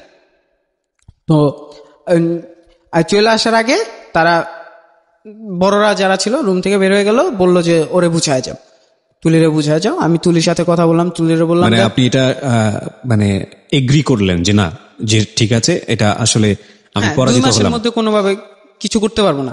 আর ব্যাপারটা এমন, আমি এখন বিয়ে করলাম, পরবর্তীতে আমি যদি ভরণ পোষণ না দিতে পারি, ঝোঁকের বসে করে ফেললাম, পরবর্তীতে ভরণ পোষণ না দিতে পারলে ভালোবাসাটা থাকবে না। আপনি তখন কিসে পড়ছেন? ইন্টারমিডিয়েট সেকেন্ড ইয়ারে। জি। তো এই বছরেরই ঘটনা। তো আমি তুলিরে বুঝে আসলাম যে দেখো। কি বোঝালেন? ওনাদের সামনেই বোঝালেন? না, ওনারা অন্য রুমে চলে গেছে। আচ্ছা। আমারে, তুলিরে আর ওর এক বোন আর আমার ফ্রেন্ড মুন্না, 4 জন এক রুমে ছিলাম। আমি তুলিরে বুঝে সোজা আসলাম যে দেখো, স্বাভাবিক হয়ে যাওয়ার হইব, ফ্যামিলির কথা শোনো। এখন তুমি যদি এখন বলো আমি তোমার এখন নিয়ে যেতে পারো, কিন্তু তোমার নিয়ে তো আমি রাখতে পারবো না, ভরণ পোষণের ব্যাপার আছে। This is the hardest reality, প্রিয় শ্রোতা এবং যারা শুনছো আজকে, বিশেষ করে টিনেজার ছেলে মেয়ে যারা আছো, যারা এই লাভের কারণে লেখাপড়া শেষ করো, অনেকে সুইসাইড পর্যন্ত যাও, অনেকে ভয়াবহ রকমের বাজে আচরণ করো ফ্যামিলির সাথে, লেখাপড়া শেষ করে দিয়ে একজনের হাত ধরে পালিয়ে যাও একটা অজানা গন্তব্যে, তাদের জন্য আজকের এই জীবন গল্পটা। আমি পরিণতিটা দেখানোর মতো গল্প এখানে অনেক প্রচার করব ভবিষ্যতে, কিন্তু আজকে এখানে আমি একটা জিনিস দেখানোর চেষ্টা করেছি। এই ছেলেটা একই সাথে লজিস্টিক, একই সাথে ইমোশনাল, এবং সে চেষ্টা করেছে, কিন্তু সে লজিকটা জানতো। কিন্তু এই লজিকটা যদি সে আরো আগে খাটাতো, তাহলে হয়তো এই কষ্টগুলো তাকে পেতে হতো না, যে কষ্টগুলো সে লাস্ট 5-6 বছর ধরে একটা মেয়ের জন্য করেছে, এবং একই সাথে তার ব্যক্তি জীবনে সে কষ্টগুলো পেয়েছে, বা যে ক্ষতিগুলো তার হয়েছে, ছোট ছোট ক্ষতি। হ্যাঁ, বলেন। তারপরে আমি ওখান থেকে চলে আসলাম। চলে আসার পরে তো আমার তো খুব অবস্থা খুব খারাপ। আমি ওখান থেকে বের হয়ে কান্নাকাটি করতেছি। আমার ফ্রেন্ড সার্কেল আমার চুপ করানোর খুব চেষ্টা করতেছে, আমরা মানে সান্ত্বনা দেওয়ার চেষ্টা করতেছে, কিন্তু সান্ত্বনা কোনোভাবে তারা দিতে পারতেছে না। পরের দিন সকালবেলা ঘুম থেকে উঠলাম, বাসায় গিয়ে করলাম, তো ওইখানে খুব কষ্ট করে ঘুমাইলাম। সকালবেলা উঠলাম, সকালবেলা উঠে বাসায় গেলাম, সকালবেলা উঠে বের হয়ে গেছি, আমি বাসায় থাকি নাই। তো সন্ধ্যাবেলা আবার ফোন আসলো ওর বাসার থেকে যে তুমি আসো, তোমার আমুরের সাথে নিয়ে আসো, তোমার আম্মুর সাথে কথা বলবো, তোমার আম্মু যদি আমার মেয়ে নেয় তাহলে আমার কোনো সমস্যা নেই। এটা কে বললো? এটা ওর মা বল। ফাইন, আমরা আরেকটা পজিটিভ জিনিস দেখতে পাচ্ছি, and this is the ultimate lesson of the story. মা সহ ডাকছে। তো আমি এখন আমার কথা হলো কি, আম্মুরে আমি জানাবো না ব্যাপারটা। মা কি জানতো না? কোনো কিছু জানতো না? আম্মু জানতো না, আম্মুকে আমি জানাবো না। আম্মু প্রেশারের রোগী, এর আগে উনি স্ট্রোক করে আইসিইউতে ছিল 3 দিন। কিন্তু তার আগে আপনি আমাকে বলেন যে তুলি কি বলতেছিল। তুলিকে যখন বললেন যে এটা মেনে নাও, হার্ডেস্ট রিয়েলিটি, তুলি তো আগে থেকেই দেখছিলাম যে অনেক বেশি সাপোর্টিভ না এই লাভের ক্ষেত্রে, আমার যেটা মনে হচ্ছিল। সে কি বলছিল? না, এইখানে এসে তুলি বেশ লড়াই করছে। ওর জায়গা থেকে না, আমি যেভাবে হোক তোমাকে বিয়ে করবো, ওর মাকে ও কনভিন্স করানোর খুব চেষ্টা করতেছে। আচ্ছা, চেষ্টা করতেছে। তো এখন ওর পরের দিন আমাকে ডাকছে, আমি আম্মুকে নেব না, আম্মুকে জানানো যাবে না, আম্মু প্রেশারের রোগী, দুর্ঘটনা কিছু একটা ঘটতে পারে। তার জন্য আমি একলাই চলে গেলাম। আমি একলা, আমি আর আমার ফ্রেন্ড মুন্না চলে গেছি ভিতরে। যায় একেবারে ওর ফোন দিছি যে আসবো ভিতরে, তারা বলছে আসো, যা রুমে বসছি। এইবার ওর খালার সাথে ওর মামাও ছিল। আচ্ছা, খালা, মামা আর ওর মা, 3 জন ছিল। তো ওর মামা আইসা আমার সাথে কথা বলা শুরু করছে। তো ওর মামা মানে অনেকটা আমাকে ভয় দেখানোর চেষ্টা করছে, বলা যায় যে আমি তারা ওইখানে আগে বলছে ওরা ওইখানে স্থানীয়। তো ওর মামা বলতেছে যে অত্র এলাকায় আমার থেকে খারাপ আমি কাউরে দেখি নাই। তো আর ওইখানে প্রশাসন যারা আছে প্রশাসনের সাথে মানে তাদের সম্পর্ক আছে, এই ব্যাপারটা জাহির করার চেষ্টা করতেছে আমার সামনে। তো মানে তারা ইন টোটাল আমাকেও তারা যতক্ষণ কথা বলছে আমাকে একটু ভয় পাওয়ানোর চেষ্টা করছে। তো আমি কথাবার্তা শুই না, আমি তখন কোনো কথা বলি নাই। তারা 10 মিনিটের মতো আমার বলছে, আমি কোনো কথা বলি নাই। তারা যখন কথা শেষ করছে আমি বললাম আচ্ছা আমি কিছু কথা বলি। তারা বললো আচ্ছা বলো। তো আমি বললাম দেখেন এই ফ্যামিলিটাও, তার একটা ভয় ছিল আমি নিয়ে পালা চলে যাই কিনা। তো আমি বললাম এই ফ্যামিলিটাও আমার কাছে আরেকটা ফ্যামিলি, আর আমি ওই ছেলে না যে তার ফ্যামিলির বিরুদ্ধে মানে ফ্যামিলির নামে মুখে চুনকালি দেবে। আমি ওই ছেলে না, আমার এটা আমার কাছে ফ্যামিলি, এই ফ্যামিলির মান সম্মানটা আমার কাছে অনেক বড়। তার জন্য যাই হোক আমি এই মান সম্মান নিয়ে হানি হয় এমন কিছু করব না। আর ওর ফ্যামিলি পার্সনরা আমার কাছে ওর মা আমার কাছে আরেকটা মার মতো, ওর বাবা আমার কাছে আরেক বাবার মতো, এনারা কষ্ট পান এমন কিছুই আমি করব না। এই ব্যাপারটা নিয়ে আপনারা শিওর থাকেন। আর যদিও আপনারা ইচ্ছে হয় তাহলে আমি তুলিকে নেব, না হলে আপনারা যদি না দেন তাহলে আমি জোর করে নেব না। আপনাদের আমি কষ্ট দিতে চাই না, এতটুকু বলছি। তো তারা বেশ মানে আমার কথা তাদের ভাল লাগছে। ওর মামা আমাকে জড়া টরা ধরা আমার মানে যে তোমার কথা খুব ভাল লাগছে জড়া টরা ধরা মানে খাবার টাবার দিছিল, কিছু খাই নাই। তো ওই দিন ওখান থেকে বের হয়ে আসলাম। এর পরের দিন আবার ওর মা ফোন, রাত্রে বের হয়ে আসলাম। ঘুমাইছি, ঘুম থেকে ওর মা ফোন দিছে সকালবেলা 7টার দিকে। ওর মার ফোনে আমার ঘুম ভাঙছে। ঘুম ভাঙার পরে ওর মা বলতেছে যে আমার মার সাথে কথা বলবে, মানে তাদের টার্গেট আমার মাকে কোনোভাবে জানাবি, মানে আমার মার সাথে যোগাযোগ করা থাকলে আলটিমেটলি ওদের দিক থেকে ওরা সেফ। হ্যাঁ আচ্ছা, তো আমার মাকে জানাবে। তো আমি বললাম আচ্ছা আমি আমার মার সাথে আমি কথা বলাইতে পারি কিন্তু আম্মুকে আমি এখনো কিছু বলি নাই, আম্মুরে আগে আমি জানাই তারপর আপনি কথা বলবেন। তো বললো আচ্ছা তাহলে জানো। আমি বললাম আচ্ছা আম্মুর সাথে কথা বলতে পারেন এক শর্তে। আমি তো আগেই বললাম যে 2 মাসে সম্ভব না, 2 বছর সময় দিতে হইব। এতে রাজি থাকলে আপনি আম্মুর সাথে কথা বলতে পারেন, না হলে কথা বলার দরকার নেই। তো সে বললো আচ্ছা সমস্যা নেই কথা বলো। এখন আম্মুর সাথে এখন আমি কথা বলাবো না। আমি কি করছি, আমার খালার বাসায় চলে গেছি। ওইখান থেকে ওই অবস্থায় আমি খালার বাসায় চলে গেছি। খালার বাসায় গিয়া খালারের সব কাহিনী বললাম। খালাকে মা বানাবেন, মা বানিয়ে কথা না, আমি খালাকে খালাই রাখবো। আচ্ছা, তো খালা আমার ফ্যামিলিতে খালার একটা ইচ্ছে আছে, খালা যদি কোনো সিদ্ধান্ত দেয় সেটা মানবে। তো খালাকে যা জানাইলাম যে খালা এই ব্যাপার, এখন আপনি কথা বলেন। তো খালা কথা বললো। এখন খালারও তারা একই কথা বললো যে 2 মাসের মধ্যে বিয়ে করতে হবে। তো খালা বললো না, আপনি ছেলে দেখছেন, আপনারা ছেলে কি কিছু করে না জানেন, তো এই টাইমটায় সম্ভব না, এই টাইমটায় বিয়ে করা সম্ভব না। এখন তারা বলতেছে আচ্ছা তাহলে বাদ দেন, তাহলে আপনার ছেলেরা বললেন, আপনার ভাগিনারা বলেন যাতে আমার মেয়ের আশেপাশে না আসে। তো আমি বললাম আচ্ছা ঠিক আছে যাব না। তো এই ঘটনার পরে আমি বেশ ভাঙা পড়ছি, মানে কান্নাকাটি। আমি সচরাচর সবার সামনে কান্না করি না, সবার সামনে কায়দা ফেলাইতেছি। তো খুব ভাঙা পড়ছি। তো চিন্তা করলাম কিভাবে মানে ব্যাপারটা কারো কাছে বললে তো লাভ হইব না, কারণ যথাসাধ্য চেষ্টা আমি করছি।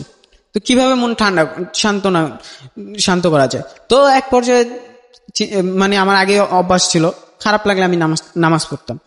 তো ওই দিন থেকে রাত্রে বাসায় গেলাম। বাসায় গিয়ে এশার নামাজ পড়ে তাহাজ্জুদের নামাজ পড়লাম। রোজাও বোধহয় রাখছিলাম পরের দিন। তো দেখলাম মন বেশ শান্ত হয়েছে। তো ওইবারে বিয়েটা ভাঙা যায়, মানে ওইবার যে ছেলে দেখছিল বিয়ে দেওয়ার জন্য, ওইবার বিয়েটা ভাঙা যায়। তো বিয়ে ভাঙা যাওয়ার পরে 3 দিন পরে আমি খবর পাই যে বিয়ে ভেঙে গেছে। বিয়ে ভাঙা যাওয়ার পরে তো এখন আমি খবর পাই তুলির সাথে কথাবার্তা বললাম। তো ওই কথাবার্তা আবার আগের মতোই সম্পর্ক শুরু হয়ে যায়। এখন আরো বেঁকে বসছি আমি যে চেষ্টা করবই শেষ পর্যায়ে পর্যন্ত, যেভাবেই হোক না কেন চেষ্টা করবো, বিয়ে করবো এরকম করে শেষ পর্যায়ে পর্যন্ত দেখবো যা হয়। এবার যেহেতু হয় না বিয়ে, তো শেষ পর্যায়ে পর্যন্ত দেখবো।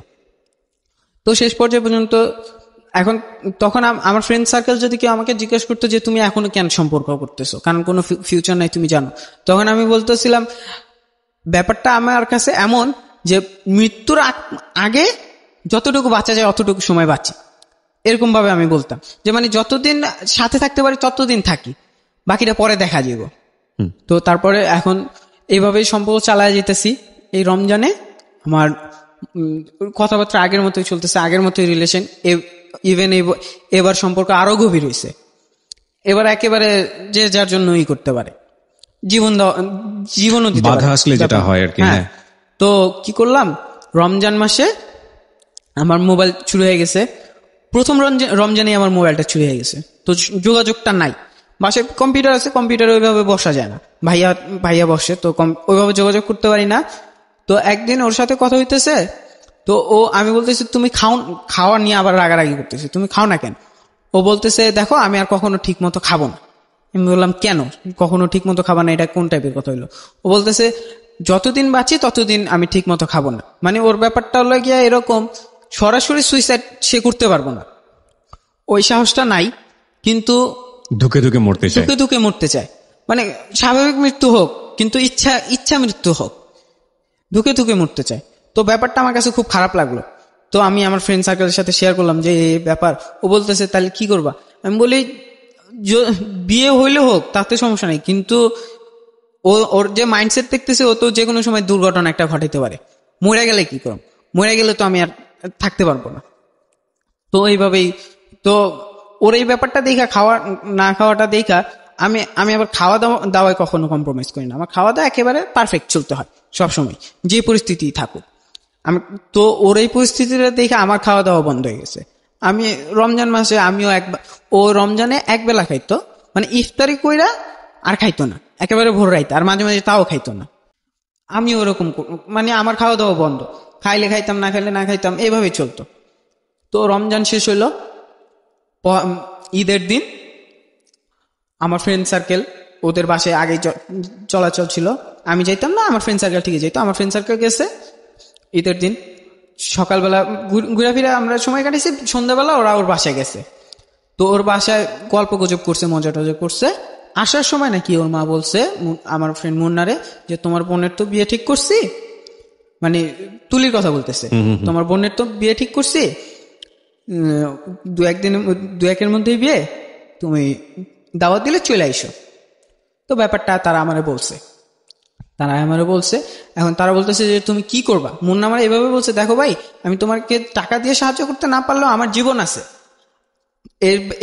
এটা সম্ভব করার জন্য যদি আমার জীবন দিতে হয়, আমার জীবন দিতে আমি কুণ্ঠাবোধ করবো না, কিন্তু তুমি বলো কি করবা? তখন আমি একটা কথাই বলছি, দেখো ভাই, এখন এইভাবে আছে, ভবিষ্যতে এইভাবে নাও থাকতে পারে, কারণ অভাব ব্যাপারটা যখন সংসারে ঢুকবে, এখন আমি নিয়ে আসলাম কিন্তু ওইভাবে আমার ইনকাম সোর্স নাই, অভাবটা যখন সংসারে ঢুকবে তখন সম্পর্কটা নাও থাকতে পারে, সম্পর্ক আরো খারাপ হইতে পারে।